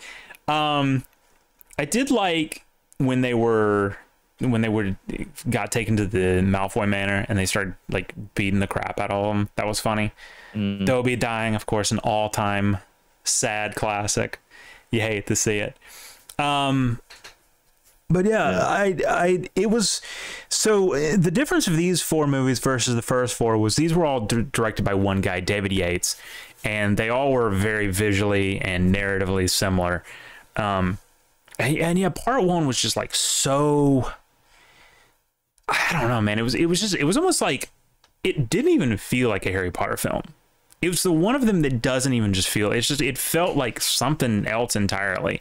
I also didn't like how she just kind of like rehashed the whole like Ron and Harry feuding thing from Goblet of Fire. Like, it's literally just a copy paste, and then like he comes back. It's, I don't know. Yeah. The Deathly Hallows really felt like the one where she really started ass pulling the most, right? Like, it's where she introduced like the Deathly Hallows, obviously the Deathly Hallows, which are like mentioned ish, sort of, not by name, but obviously his invisibility cloak, which he gets as a first year, which there's, I'll go as far as say maybe she planned some about, but there's no way the invisibility cloak was supposed to be like one of like the, you know, part of the story defining trio of items, right? That whole trio of items, you know, the Deathly Hallows or whatever, like that whole thing was like, even more so than the Horcruxes, was like a weird system to introduce. Yeah, so late in the game. Because it didn't even really matter that much. Like the only thing that really mattered was that, like, okay, for the final duel between Harry and Voldemort, like Voldemort being deceived about not being actually the Elder Wand's owner might have like played part of him losing the final magical clash or whatever. Maybe. But like that was really the only purpose it served, and that could have been done another way for sure, you know? Yeah. Because the Resurrection Stone doesn't do anything but basically do like one more kind of like bullshit, kind of like, oh, I see my parents' ghosts bullshit moment, you know? Like, he doesn't use it for anything. It literally just psychs him up. That's all it does. Right. And then there's, you know, the cloak he's had for a long time, sure, and that's probably the most interesting one actually. But like, I feel like maybe the whole Deathly Hallows backstory that she establishes, I feel like is kind of actually one of the things that I think they introduced the Horcruxes for too, is that it lends a narrative purpose to Harry kind of having his like hero's journey moment, you know, in the depths, right, where he faces death and comes back, you know. Like I feel like that was kind of the intention with that, because you know he had to die to get rid of his own like kind of inbuilt Horcrux bullshit or whatever. Or not, you know, he didn't die, right? But like he was on death's door because Voldemort had killed the Horcrux within him or whatever. Right. Yeah. And actually, an interesting point is, so we're into the second movie here, but it doesn't matter. I'm kind of treating them as one. When they go into like the waiting room or whatever you will, after they both die, air quotes. What you like, because a lot of people have said like the little like fetus thing was really weird, but the thing is like that's the one part of his soul that's like still him, right? Because Harry just shows up as Harry because his soul is whole. It's not right? split. Yeah, it's not split, but that's literally all that's left of Voldemort is like this really pathetic like creature, kind of Clavo. Yeah, right. Well, it was a little Clavo. So I want to say one quick thing here, and I don't remember. I think it was in the first one. It was when they first apparate to Godric's Hollow, and he goes back after all that time. Which that was weird that the Nagini was like dressed up as a woman. And can Nagini shapeshift? Is that what she can do? Apparently, when I was reading the wiki, she was actually originally a woman who could shapeshift, and she was basically forced by Voldemort to be in snake form most of the time. That's wild. Kind of makes it darker, yeah. That is. Yeah, I don't actually... She's one of the various types of wizards that can shapeshift, you know, because it's kind of like there's like werewolves and like other ones, you know, like the rat fucker, you know. The black lady. Animorphs, yeah. Animorphs, that's it. Yeah, no, it's not Animorphs. It's something. It actually is something like Animorph, though. I think it's like Animagus or some shit. That's it, Animagus, yeah. They're Animorphs, yeah. Yeah. Wow, that's some... Wow. Yeah, and Nagini's another one that in the movies, it's just like, she just kind of like shows up. I mean, she's in Goblet of Fire and everything. It's like, okay, but then it's like, you're never sure like what the hell she is. Like at first you think it's like, oh, it's just a pet. But then it's like, no, it's like, she's like a gunner. She's out here like doing it. And right, so that's, I think the fact that she's actually, the deep lore is that she's actually supposed to be a human who shapeshifts actually explains why for a snake she has like human like intelligence or whatever. Right. Yeah, speaking of all that though, like what I was saying about the whole apparently she's an Asian woman according to the wiki. Yeah. The whole I think so. She's an N-dog. Nice. Yeah. But I think so. The whole thing with introducing the Deathly Hallows too to me was like it kind of I think was supposed to punctuate the whole point of that whole sequence in the forest where it's like, okay, well, Harry has to face death to actually get rid of that aspect of himself.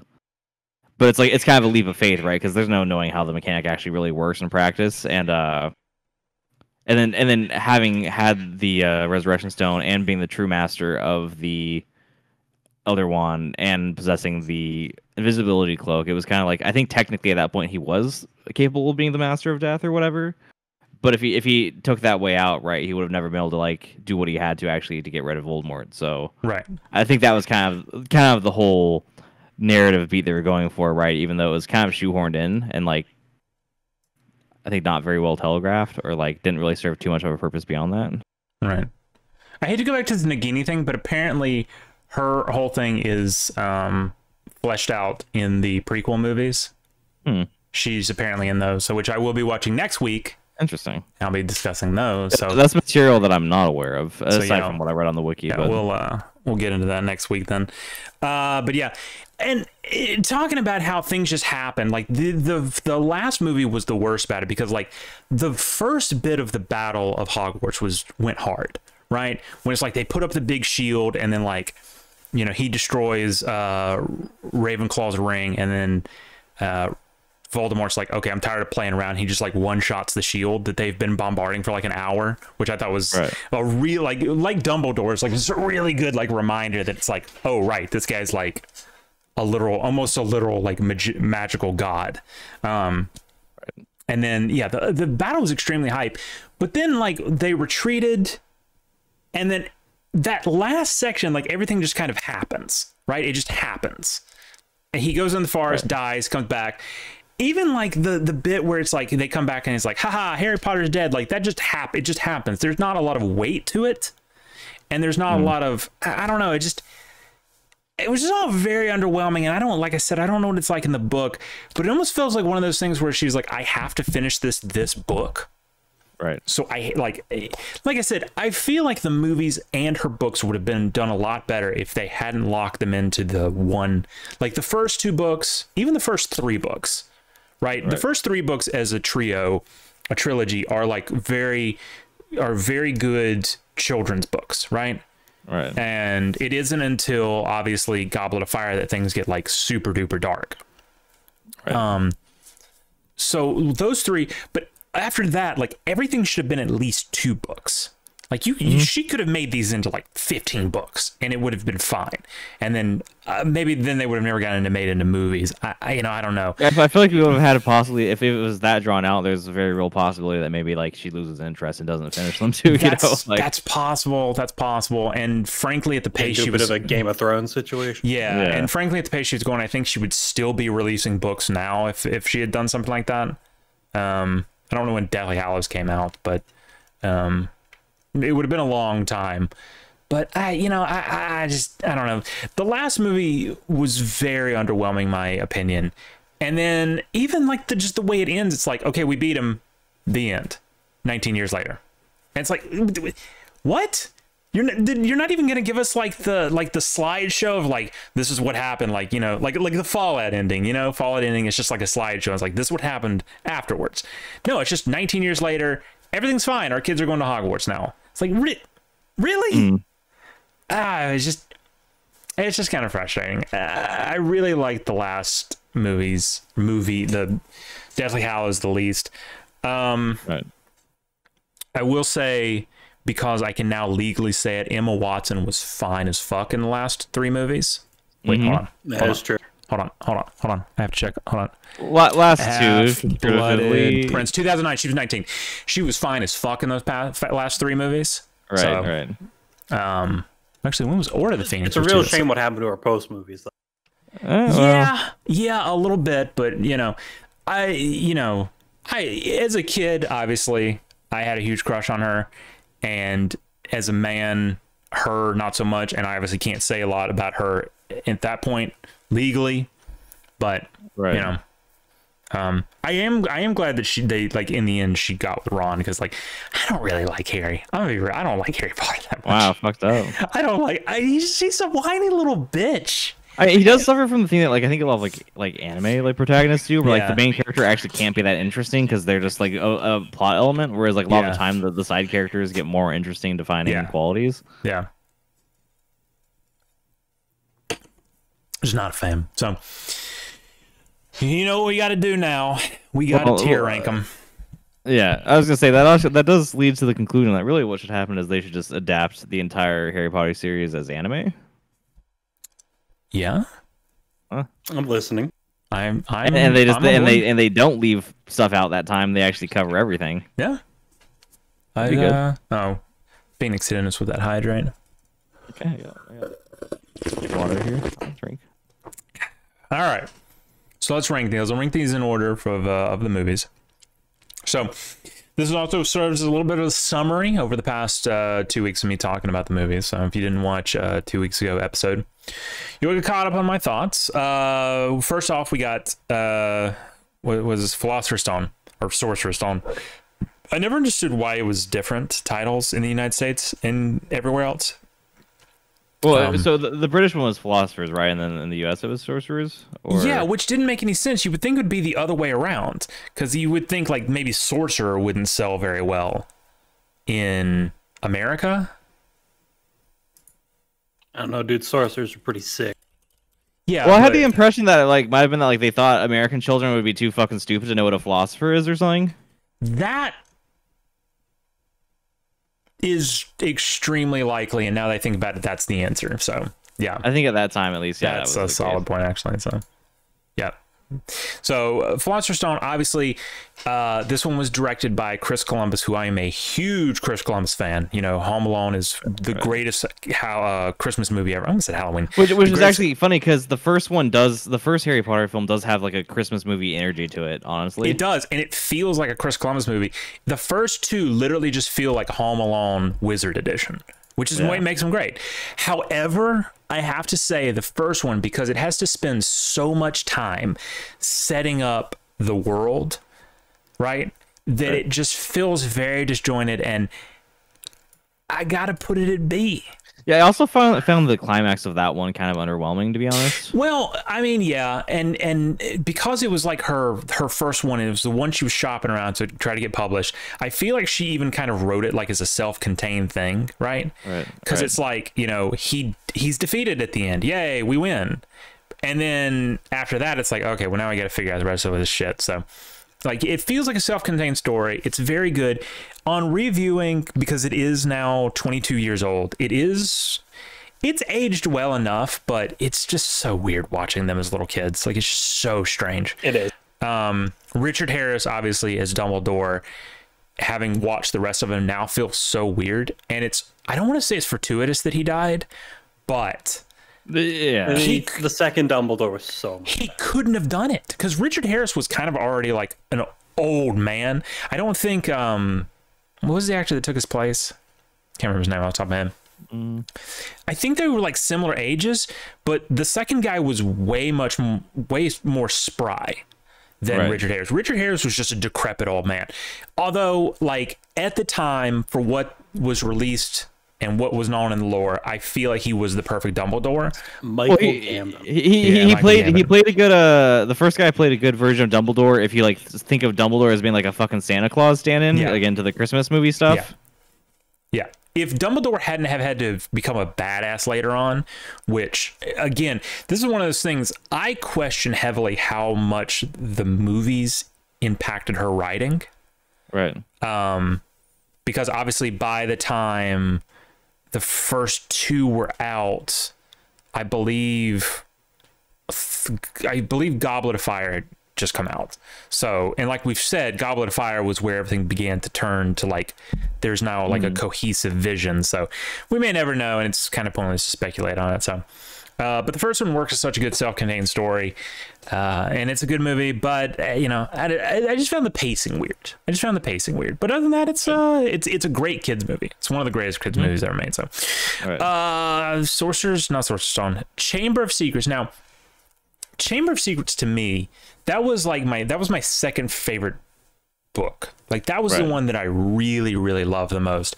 The movie is also good, so it has all the good parts of the first movie, but without all of the like pointless world building. Well, not pointless, but all the like trudging world building, I suppose. Yeah, the overhead bullshit that it has to do. And it's such a great story. This one's easily an A. Again, it's the last of the Chris Columbuses. It does start to introduce some of the like elements of the larger lore. When the book initially came out, I don't think it did. It meant to, but obviously Godric's sword, he destroys a Horcrux, all that, you know, Tom Riddle. So very good. Prisoner, I think this one's Prisoner of Azkaban. I'm actually torn on Prisoner of Azkaban. Bold, that's my favorite. Yeah, it's mine too.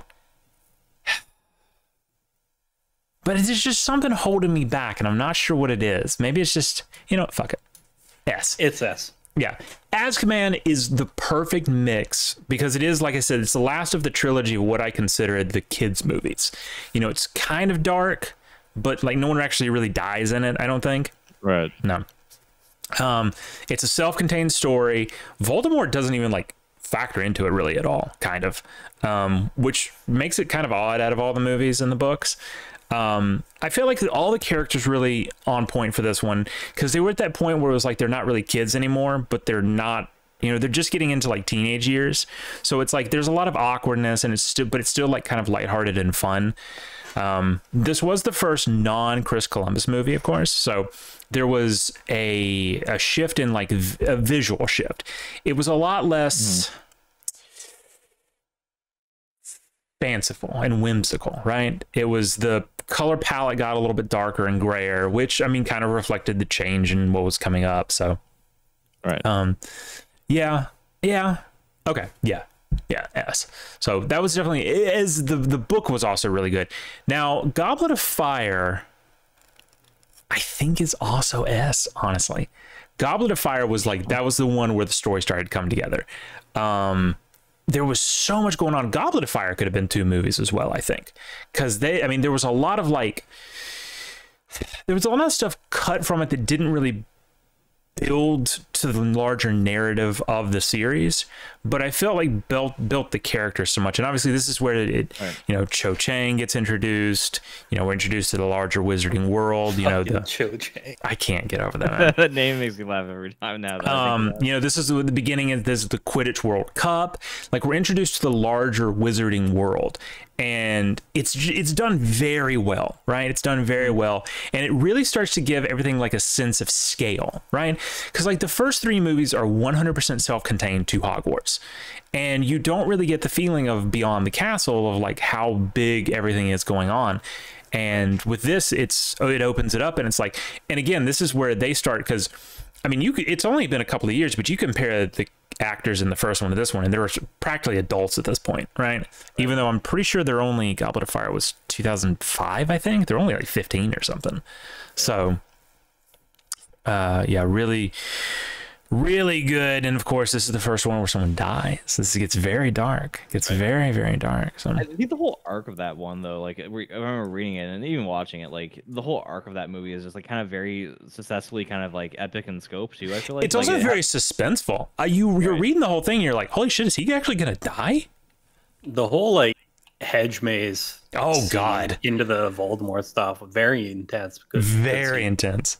And I will say this, to go back to it, I don't feel like the maze segment was very well done, but it, like, again, it was one of those things like they showed a lot, but I don't think they explained a lot. Like, I never understood watching it originally that old Vladimir, whatever the hell his name was under the Imperius curse the whole time. Like, that's why he was going insane. And it's just like, I feel like explaining that would have helped. So it's still good. And of course, this was the last book I read, so you know, kind of has a thing. Order the Phoenix. God, I hate to do this. I really do. See, it's such a mess. It's just such a mess, right? Like I said, the book, I don't think intended it as heavily as the movies did, but it was such a product of like, I was reading someone talking about the other day about like how the late aughts were, and it's like, just, it was so in vogue and everyone hated America so much that all popular culture and all movies and television this time were just tainted by everyone's hate of America, right?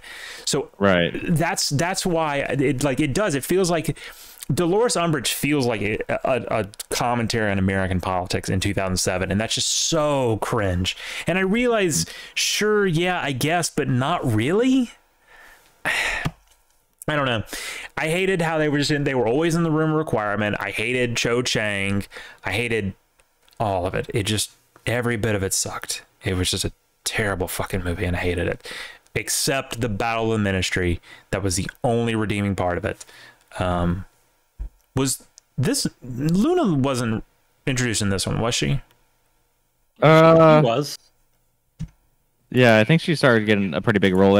Okay, for legal reasons, I'm not going to comment on that, but on the next one, Half-Blood Prince, which I'm actually going to put at A, she was very cute. Very cute. Yeah, agreed. Yeah, I can say that. It's a great movie. Got back to the formula that works so well. Loved it.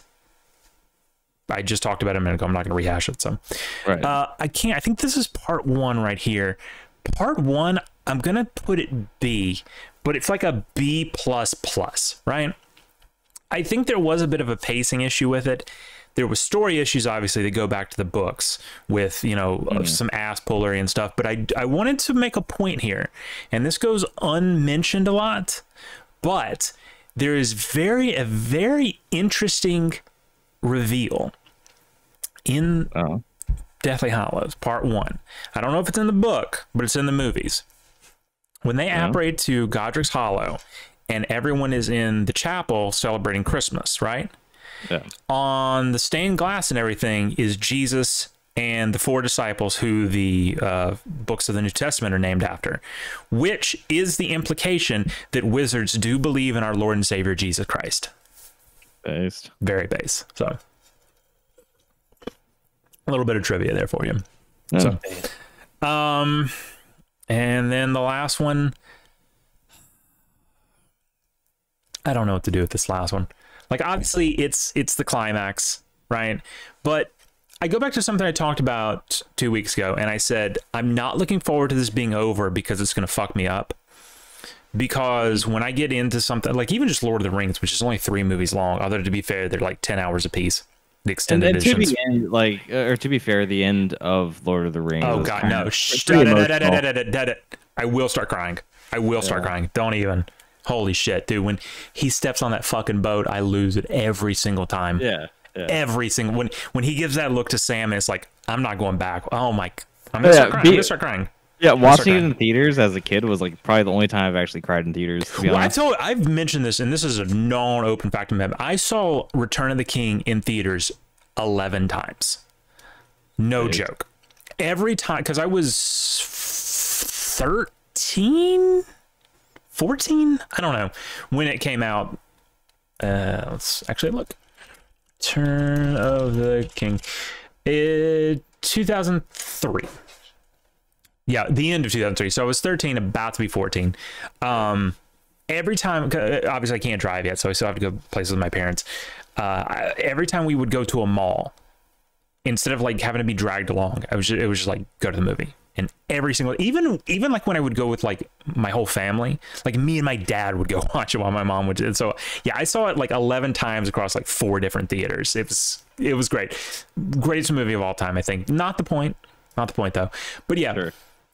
I talked about how like ending some, and I've even talked about how like sometimes I don't even finish stuff. Like I don't finish maybe television series or games or books because I don't want it to end. I don't want it to definitively end. I always want there to be that last nugget that I can maybe go back to one day. It's just there's something about the finality of ending, which, you know, I'm sure you could psychoanalytically diagnose that to hell and back. But sure.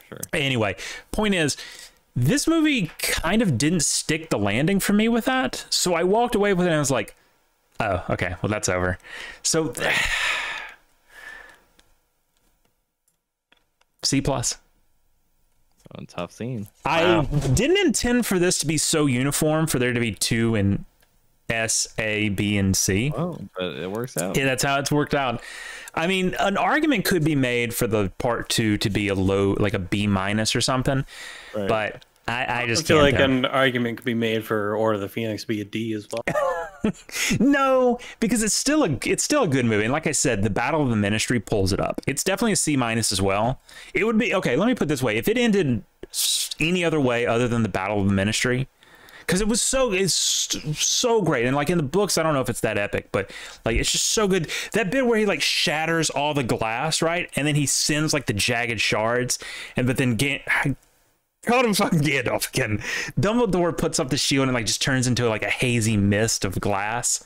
So cool. So fucking cool. Definitely that whole segment in the books was like another one of those where it's just really tense and like really thrilling kind of. Definitely one of the things that I remember when I think about them. You know, like all those scenes like that are the ones I remember really well. So yeah, and then like all the ministers show up and Voldemort, you know, apparates out of there and everyone's like, he's back. And it's like, because the whole time they've been like, nope, he's not back. No. And it's like, fucking finally, Jesus. Yep. Jesus, you finally recognize it. So that is the definitive Taylor tier list of the Harry Potter movie series. Not too bad. Yeah. So yeah, I mean, frankly, we could do. Let's do this 100+ character tier list. I don't even know who a lot of these actually. I was gonna say I don't know who most of these people are. Right? I do. I do. I know who every single one of them is. It's been a hot minute since I watched some of the movies, so some yes, some no idea. No, I know every single one of them almost by name. Who's the first guy? That's Tom Riddle. Are you serious? That's Tom Riddle. Well, Bro. I wouldn't have recognized All right. his young form. Fuck it. Let's, Yeah, let's, I mean, let's when do it was for the a last time I saw? I Warlock? could name them from there. I can name Let's the do it second one. quick. All right, Tom. So, all right, Tom Tom Riddle. Riddle. S. Not S. a question. Moaning Myrtle. Myrtle. F. Fucking hate her. McGonagall. McGonagall. A. Miss Giant bitch. I don't remember her name. She's a name. giant. She's a big bitch. See, because her things with her scenes Hagrid? with Hagrid were really funny. Grindelwald. This is Grindelwald. Oh god, it's hard to place him outside the context of the prequels because he's like all you see him is the flashback when he steals the Elder Wand, and then you just see him as like a really old guy. However, I will say I'm gonna put him at B because he just like everyone else is scared to death of Voldemort. He goes out like a Chad, honestly, in the story. He does, and then Voldemort shows up and he's like, "Where's the Elder Wand?" And Grindelwald's like, "I don't know, but even if I did, I won't tell you. And even if you do find it, you're not gonna beat Harry Potter, you fucking bitch." Yeah. This one I can't remember if this is Goyle or the other one, but he's F because he's such a stupid. Although I will say, shout out, I think it's him at the end of the last movie that actually like burns to death. Or is it, maybe it's the other one. I think this guy like disappears after like the third movie or something. Aberforth Dumbledore like only shows up in like the last 5 minutes of the final movie. But he's kind of a Chad a little bit. Yeah, so he goes big. He does serve a pretty big function there. This is the woman, the bagpipes. This is the woman that Nagini is. Wait, this isn't Aberforth. That's Aberforth. Who the hell is this guy? I don't know who the hell this guy is. You're going back in the thing. Anyway, this one was stupid. I don't like her. Hermione, literally. Sure. I can't. Well, for legal reasons, I'm not sure. Based on which era that image is. For legal reasons, she's just a good character. The divination teacher, I actually kind of liked her, so she's going to she was interesting just because she played like an unintentionally large role in the series, right? With the whole prophecy stuff. Yeah. Bill Weasley didn't have much of a role. Except in the last one. However, he was married to that smoking French broad, so I feel like he deserves A just for that. Yeah. And he's also the only Weasley that actually looks like a Chad, kind of. Right. This crazy bitch. Yeah, I don't remember her name. Who is this black girl? Oh gosh, she's like one of the students or something, I think. Oh, I don't know. that's the girl. She was on the Gryffindor Quidditch team. God, I'm revealing what fucking they let women play? I don't even remember that. And she went to Cho Chang was the she went to the Yule Ball with George or Fred. I can't remember. I don't really care. So she's going in E. I forgot this guy's name. He's just one of the Death Eaters. I don't know who he is. All right, this is Aberforth Dumbledore. So where do I have him? B. Barty Crouch Jr. was actually kind of cool. So you have to remember, like the whole time that you're seeing him, you think he's Mad Owl, where the hell his name was, Moody. So actually, I'm gonna put him A because actually he was one of the only confident Death Eaters. Like honestly, and his reveal was a little creepy too. I remember. Yeah, no, that was really good. And his whole thing was like, and it's like he's like this head Inquisitor's son, or very good. Hot French bitch. She's always there. Luna, S tier. Yeah. Hookbeak. Buckbeak. Kind of a Chad. Filch's cat. Honestly, A tier. One of the best background characters. Dolores, fuck her, hate her so much. Filch himself, honestly, he was a little bit of a tortured character, so he goes C. I still don't know. This is the guy I thought was Dumbledore. I still don't know who he is. So that guy looks like a fucking Game of Thrones character. It does, yeah. Quirrell, I'm not going to make the joke I won't, so I'm just going to put him at D. Actually, you know what? I'm going to put him at F for the joke I can't make. All right, Mad Eye, dude, S tier. That guy went so hard. Yep. I loved him so much. Dumbledore, A. He had some bitch-made moments. The Phoenix, well, he fucking died, so he's going in B. Phoenix is S, though. Yeah, our Phoenix is S tier, though. I don't know this guy's name, but he looks like fucking the guy from The Cure. He was like the head of the Snatchers. I don't know if he even ever said his name. he's got to go like D tier just because he looks like a fucking knockoff. What's the guy in The Cure's name? Oh god, I was never into that kind of music. Yeah, Remus, shapeshifter. He's going B. He died, so.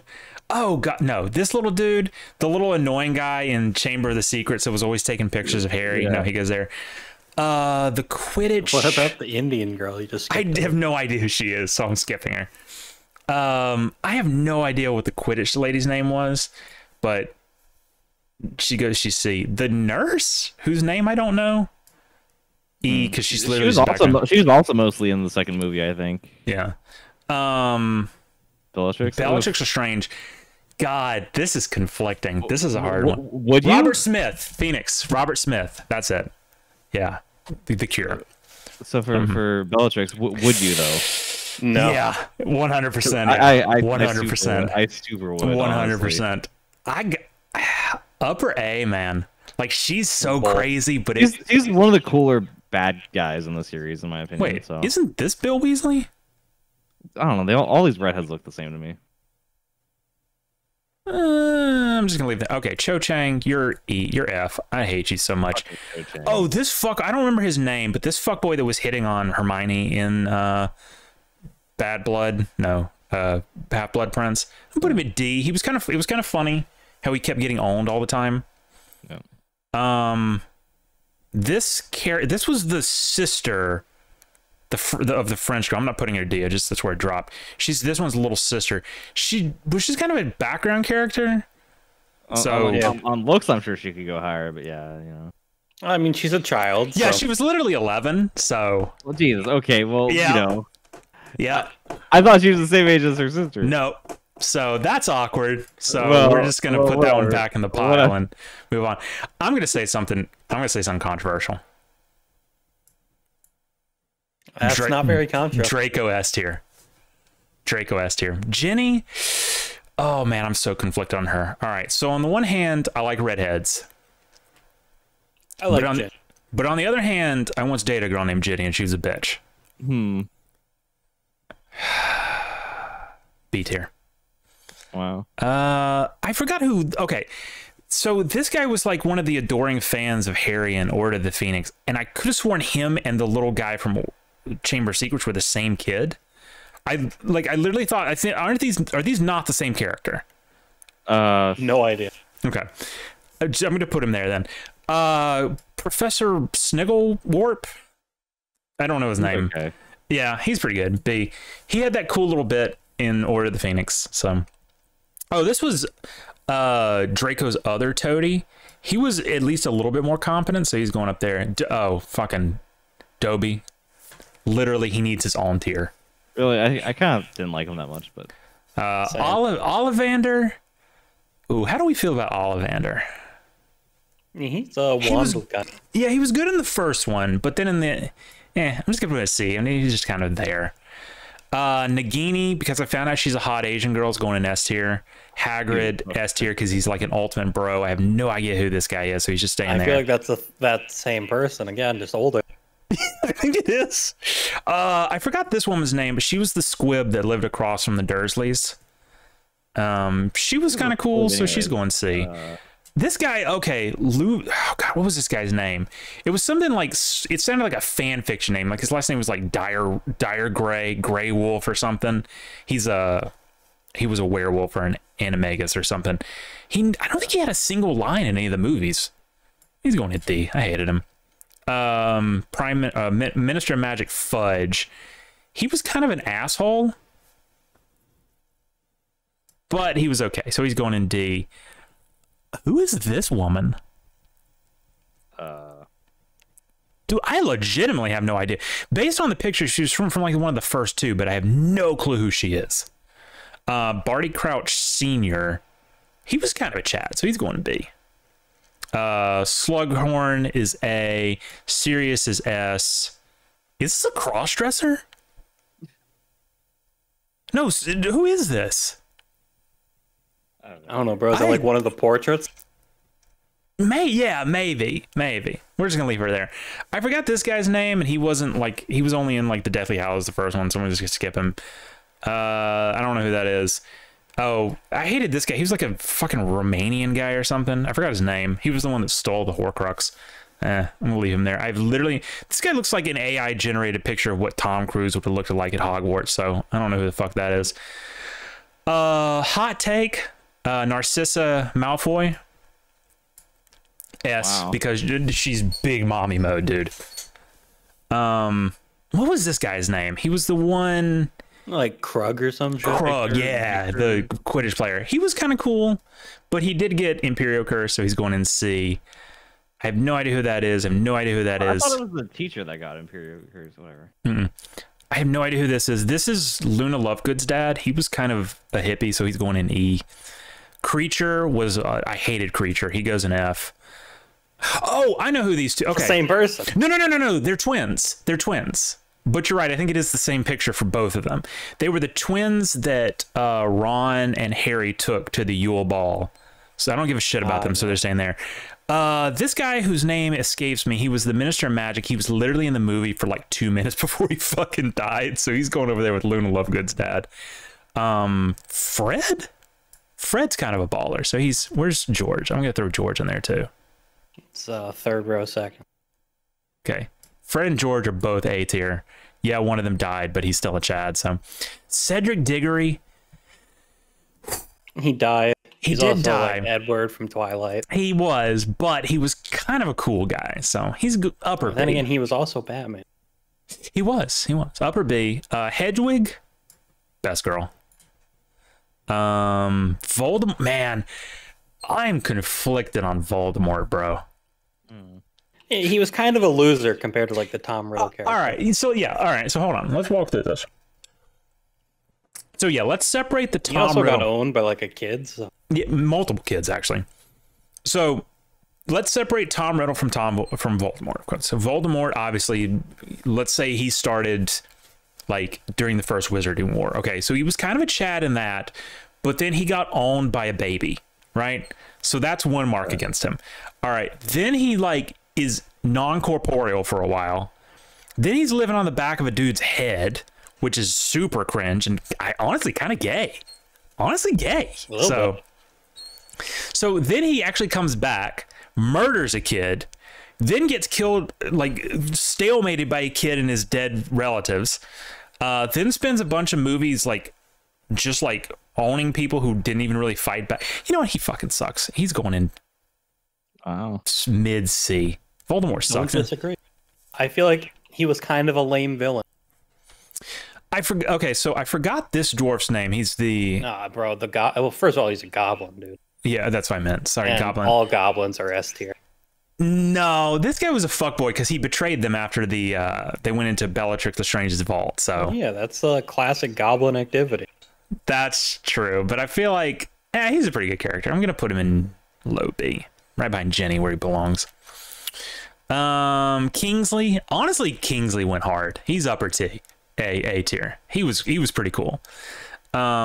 This was another one of Draco's underlings. I don't give a shit about him. Kingsley was he was an R, right, or whatever. He was he was an R and a member of the Order of the Phoenix. He was kind of the Mace Windu of the series. He kind of was. He was really cool. And there was like it was a big like unspoken thing that was kind of just mentioned in passing, but like he apparently like posed as a Muggle to protect the real Prime Minister during the Second Wizarding War, which is kind of cool. This guy whose name I don't even think they say in the movie. But he was like the fucking like head of the Wizards CIA. I don't know. He was kind of a fuckboy and he was with Dolores, so fuck him. This guy, he had a real weird name. It was like Pius Dingling or something. He was the Minister of Magic at the end of it. He was under the Imperious Curse, so that feels bitch made. So I'm putting him with the other Minister of Magic that just straight up fucking died. Vernon Dursley. God, I fucking hated him as a kid. But to be fair, he was kind of right. You know? He was kind of right. Honestly, yeah. I mean, do you really want any of that magic nonsense in your fucking home? Yeah, honestly, he was right about everything. Like, he in taking in Harry was nice of him. He was a prick. He also played the role very well, though. He also played the role very well. Like, being a dick Low B. Uncle. I'm going to say this. Dudley, though, is literally dead last. I hate that little bitch. Oh, and his mom, too. And his mom. They are both the worst fucking characters. And his mom is even worse, right? Because his mom, of course, was Lily Potter's sister. And even, like, back then in, like, the flashback, she's a bitch. So she's the absolute worst character in this entire movie series. She also, like, looks significantly worse than Lily Potter did, so, like... The Quidditch announcer girl. I can't remember her name. So I'm gonna put her D. James Potter. The Quidditch announcer was a dude. Yeah, I think it is. And I always thought it was a girl, and I got confused. And apparently they have a lot of expanded lore, like past it. Like they went on to like be a radio host or something. And I think that's who you might hear in like later. I don't know. Moving on. James Potter. Honestly, he kind of sucked. I mean, he lost to Voldemort, so I mean, big L. He lost to Voldemort, and he was kind of a bully. He was really good at Quidditch, though. I would put him up or C. He also like low-key cucks Snape, so kind of bad. Yeah, that's true. That is true. I forgot that this was the guy that was dating Jenny. I forgot his name. Oh yeah, he just kind of sucked. I'm going to put him in E. The Michael guy that Cho Chang went on the date? Kenneth Branagh's character. What was his name? Oh God, he was in Chamber of Secrets, and he was the one that was like, he was like, oh, I'm so great. Oh yeah, the guy that told himself. Yeah. His name's he was a defensive artist. Yeah, he was pretty cool. I mean, he's like low B or something. I think a lot of characters that were like not cool as a kid would be cool now. You know, like, but Lily Potter. Honestly, she fucking defeated the Dark Lord just with love. So that she's the better of the two parents for sure. Lucius Malfoy. Honestly, like Lucius. All right, so of the Malfoys, Narcissa obviously gets points because she was mommy mode, but then also she was like, I think she was like just legitimately like a good person, more or less. Right, kind of along for the ride or whatever. And then Draco, of course, was just a teenager who didn't know what the hell. He was like torn between his friends and then his father. Honestly, Lucius sucks. He's going over an E. Fuck you. Arthur Weasley is an absolute fucking Chad. He fought Nagini and did lose, but he survived it. He also has like 10 kids, so that's kind of based in and of itself. Molly Weasley also based. Arthur Weasley is also a Muggle-boo, right? Like he's the Muggle-boo, yeah. So shout out to Succ. The mom for shitting out like 10 kids. Oh yeah, on God, yeah. No, she had a whole. And she gets like a power amp in the last she books does, movie too. Like when she's fighting Bellatrix, she like suddenly starts stalemating her and shit. Yeah, like I think she kills her, right? Like she. Well, she's from a very powerful pureblood wizarding family originally. I forgot what her. It's funny though, because like nobody gives her any mind, and then she like gets like the protecting her family amp, and then she like fucking like out power scales Bellatrix, who's like one of the high end like Death Eaters. So yeah. I also think Bellatrix was like getting a little cocky too. So right. All right, I'm gonna say something extremely controversial. Harry is upper C. Him and his dad honestly kind of sucked. This will be the least controversial thing I ever say. Neville Longbottom? Yeah, he's good. Upper S tier. Just what a complete, like, the whole thing, like, S tier glow up, S tier Chad, bangs Luna Lovegood. Need I say more? Oh, yeah, he came from circumstances. His parents were literally tortured into insanity. So right. Oh, and he literally is he's literally the hero of the book, by the way. He's like better Harry, honestly. He is literally a better Harry, yeah. In fact, the whole series should have just been about Neville Longbottom. Well, and that's the whole thing. Is like in their youth, right? It's like a 50-50 coin flip that it could have been Neville instead of Harry that the whole thing happened to. I think because of how Voldemort was doing his shit. Yeah. So I have skipped a lot of people. I still have no idea who they are, so I'm not going to bother. Well, see, my problem is I'm still playing fucking Fortnite, and I'm looking at this at like a 1/16th scale. Oh, so that's one reason why I could tell what you're talking about here. Tonks is a hard one. So I want to say A because she was fine in that first movie, but then she kind of got ugly in the second two. Then she died. Although she did get knocked up by a werewolf So I feel like that's kind of based. a typical kind of life plot for women in general. Honestly, you know, she's between Cedric Diggory and Aberforth Dumbledore. So, I forgot this guy's Oliver, I think is his name. He was the Quidditch coach in the first 2 movies. He was kind of cool. Low B. Oh, I don't remember this girl's name, but I know who she is. She was one of Draco's underlings, and they didn't use the picture from the first 2 movies, but in the first 2 movies, she had like a bob haircut, and for legal reasons, I won't explain any more than that, but for that reason, she goes in A. God, Peter Pettigrew. Oh, fucking F. Fuck you. He's such a rat. He's literally a rat. He's not as bad as the Dursley woman, but he's pretty fucking bad. Rita Skeeter, I'm gonna put in D. I hate her, but I do kind of want to Skeeter though. Yeah. So, Ron, easy S tier, dude. Easy S tier. In fact, I'm gonna put him just behind Hermione. Wow. Seamus, actually, upper B. Seamus was a very underrated character. I feel like he was consistent through all of them, and he was always like a really good character. So, oh god, Snape. Oh man. C for cuck. Honestly. Yeah, fair. Wait, who the fuck is this cat? Uh, I have no idea who that is. I'm just gonna move on. Wait. Hold on. Okay, so so the problem is there is some repeats on here. This is Luna Lovegood's dad again. It's literally the same fucking picture. So whatever. All right, Percy Weasley. Ooh. This one's hard because you have to go into a little bit of lore on this one. All right, so Percy Weasley, obviously, in the beginning is one of the best boy prefects, whatever, of Gryffindor House, and he's kind of like a mentor figure to Harry and all of them, and he's, you know, the steady hand in times.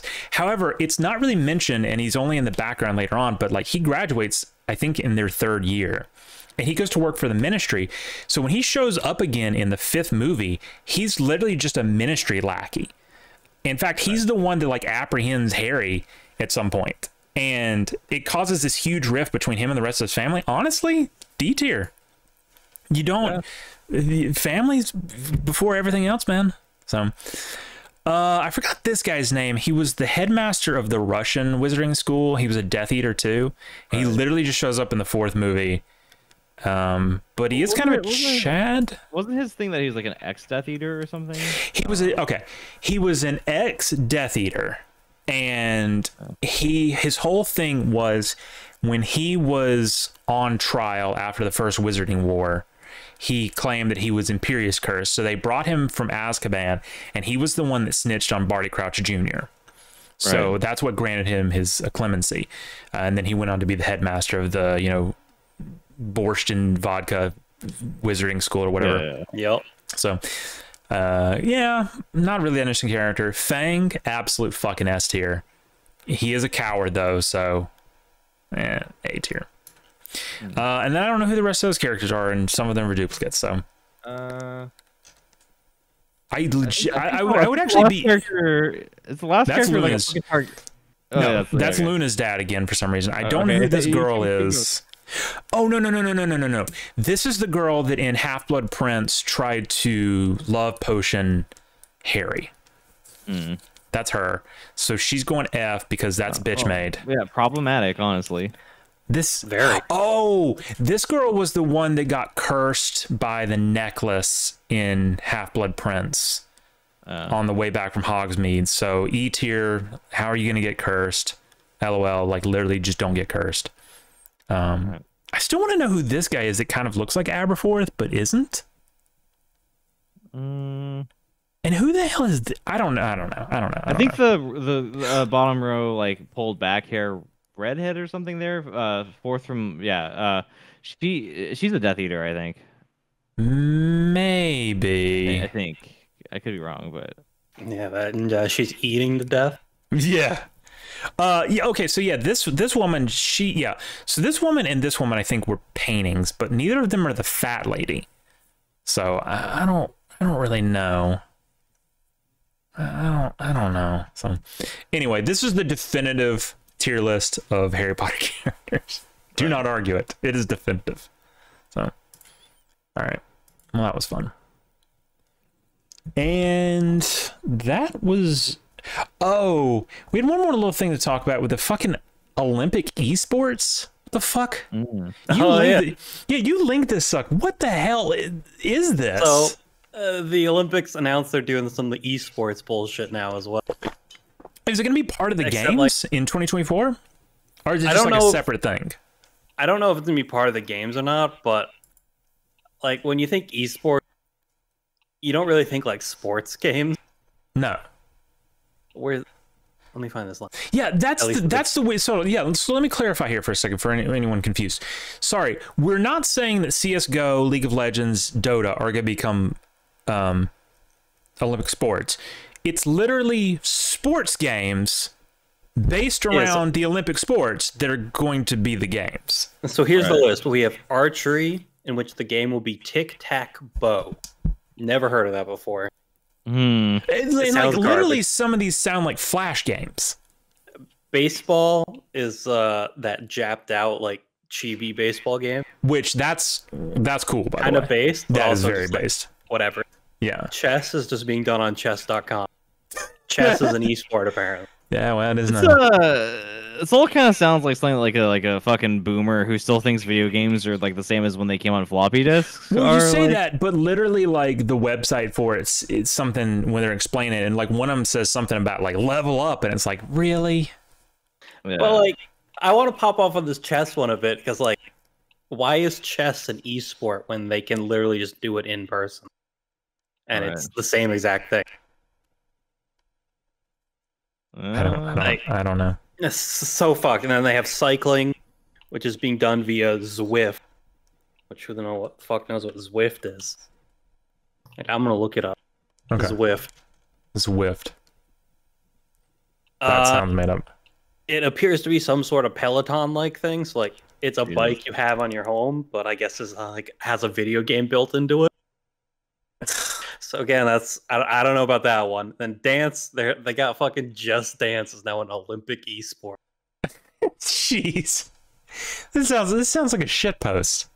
Motorsport, they're playing Gran Turismo, which like I feel like there's more advanced, accurate racing games Actually, no, I don't think there is. Gran Turismo is extremely autistically like accurate. Yeah, but isn't like iRacing or whatever, like there is a couple like that are a little bit more autistic, but yeah, but I think iRacing is more like based around NASCAR and stuff, though. So I think Gran Turismo is the most autistic of like the mainstream ones, though, for sure. They've got an esport for sailing where they're playing virtual regatta, whenever that is. They've got esport taekwondo, which I guess that kind of qualifies as the most esport of any of these, and that like esport fighting games kind of exist. Except they're playing virtual taekwondo, which who the fuck knows what that shit is, man. But... I don't know, but that sounds made up. And then last one, tennis, and they're playing Tennis Clash. Jesus, that sounds so stupid. So yeah, the Olympic Committee continues to just be clowns. No shocker there, but it's just kind of a what the fuck is this, and why did it get announced? Oh god, Tennis Clash is literally like a phone game. Damn. Really? The Olympics have fallen. You know what? Just you know how they can make up for this? By adding gridiron football to the actual Olympics. Yeah, but none of our good players would go play out of fear of getting hurt. Yeah, but that's the thing. None of our good players have to go play. Sure. So, I mean, we could literally send like Bethune-Cookman players and still win gold every year. Not to say Bethune-Cookman's a bad school, although I think their record kind of speaks for itself. So, I don't know.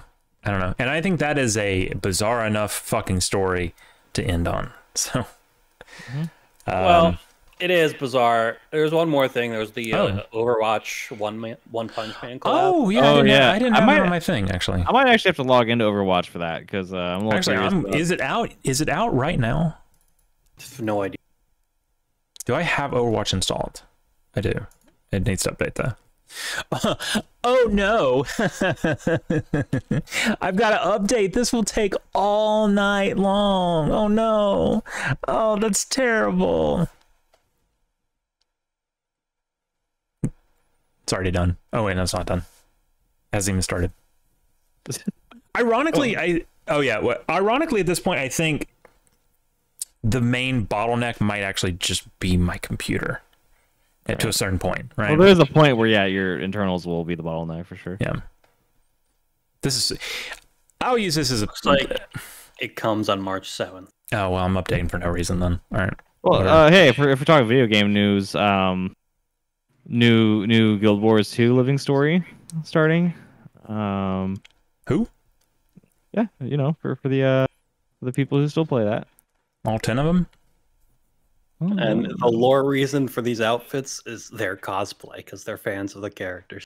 I mean, I've heard much stupider explanations for crossovers. I can think of one specifically, which is Fortnite, which their excuse is just like, oh, everything exists in a multiverse, which is way dumber.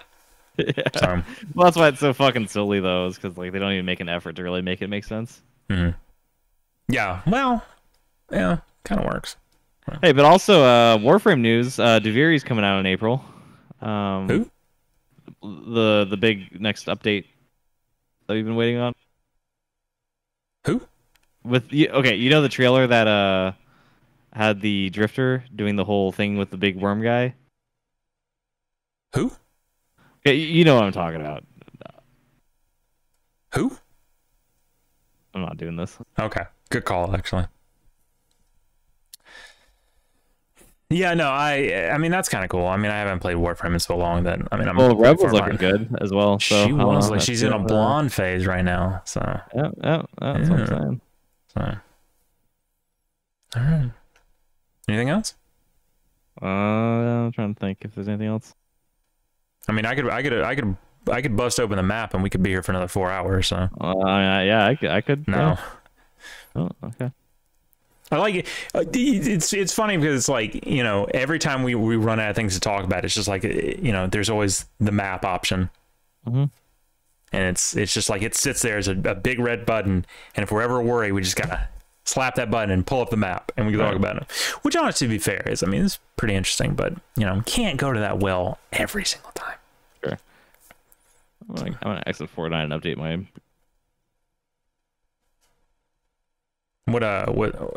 Speaking of, during this whole proceeding, what level did you get to in Fortnite? Like 102 or something. I don't know. Not bad, not bad. So you can get at least the full battle pass now. So yeah, I'm gonna try to finish the first bonus page too. I think that's a reasonable goal. Sure. You already have the best skin in the game right now. What's that? Halsey. Well, see, I think the best version of her skin is actually the first bonus page one. The black now, one? Would you say the best skin in the game is having skin in the game? Well, maybe, yeah. Sure. But no, the first bonus page, Halsey, is the one where she has like the plaid skirt. Really? It's the best one for sure. Huh. Okay. She's like blonde and stuff. Yeah, no, I know it. It's definitely the most whoa of the. I prefer the basic one with the pink, purple shirt. Wow. Yeah. Okay. Well, that's controversial. I don't agree with you. Well, I'm not gonna use it anyways because she's not a cat. So. Well, how are you gonna justify using Eren Yeager then? Probably won't. Oh. Well, that's awkward. It's good to have. I see. So this is just FOMO. I see. That's how they get you. Well, I mean, you know, since the next one's gonna be all japped out, I think that's kind of a big one to hit, you know, because more of the skins next season are interesting than the ones so far, at least. Well, I can tell you all this much: we're gonna have an interesting next week a little bit for a couple of reasons. I'm gonna be watching the Fantastic Beasts trilogy, which apparently I've heard is not that great. I don't know if it's because it didn't live up to the Harry Potters or what. I'm also going to be going to an Italian restaurant this week. Ooh, going to the Olive Garden?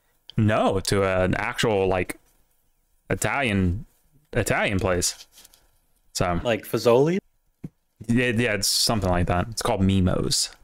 Oh, well, Fazoli's is like a chain. So. Oh no, it's not a chain. Well, okay, it's not a chain, but it does have 3 locations. So I don't know yet, actually. I For me, if I'm going out to Italian and I don't know what I'm gonna get, I feel like a lot of the time I lean for the chicken parm or like a similar. Type they don't dish. have a chicken parm, but they do have a fettuccine alfredo, which is kind of my go-to. I like spaghetti meatballs. However, I make a killer fettuccine alfredo. You would go out to an Italian restaurant and get fucking spaghetti. Yeah, that's extremely on brand.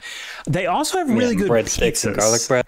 So I don't know, man. We'll see. We'll see. We'll see. I will report back. I'm also going to another antique store to continue my search for a chair. So I will have updates next week. So I guess friendly reminder, next week is time change. In fact, I'm pretty sure the time will change during our show next week, which will be weird. That needs to stop. Yeah, they need to cut that shit out, honestly. It's just such an unnecessary thing twice a year to have to give a shit about. Yeah. That. Like, and you know what's funny? So I look forward to the time change every year because that means because I like running in the evening. I don't like running in the middle of the day. right, and so after you time, get, like, into the evening. Yeah. Oh, that's right. The time change is coming. I just said. And this is the one where we lose an hour, right? Yeah, dog. I know you just said that, but I just was reminded of that. Okay. It's good if it happens on Saturday though, because I got an extra hour at work from the last time change. Yeah. And I won't lose an hour from this one. So that's good. So I like it so much because I can run in the evenings. But the problem is the day after the time changes, it's going to go back to like normal March weather as opposed to this heat wave we're having. So I won't actually even be able to walk because it'll be cold. So thanks, I mean, Mississippi I'd rather weather. walk in crisp cold weather, to be No. honest. Oh no, it's not fun. Depends on how cold we're talking. It's not fun. Because like when you run, like you're putting a lot more like pressure on your body and stuff, and it just makes everything kind of hurt just that little bit much more. Yep. And it makes the cold bite just that little bit more. So I see the bill to get rid of the clock swapping has been reintroduced to Congress, and thank God. even though it fully passed like unanimously in the Senate, the House Yeah. fucked around and didn't do shit. Shocker. Yeah, So now they have to re-bring it up in the Senate. They'll probably never pass it because the government doesn't do actual good, useful things. So. Yeah. All right. Well, let's pinch this turd off. How about? All right. All right. Say goodbye in a not cringe way. Well, there's one thing I know that isn't cringe at all. Don't do it. Don't do it. Don't do it. But beefy bye. God damn it.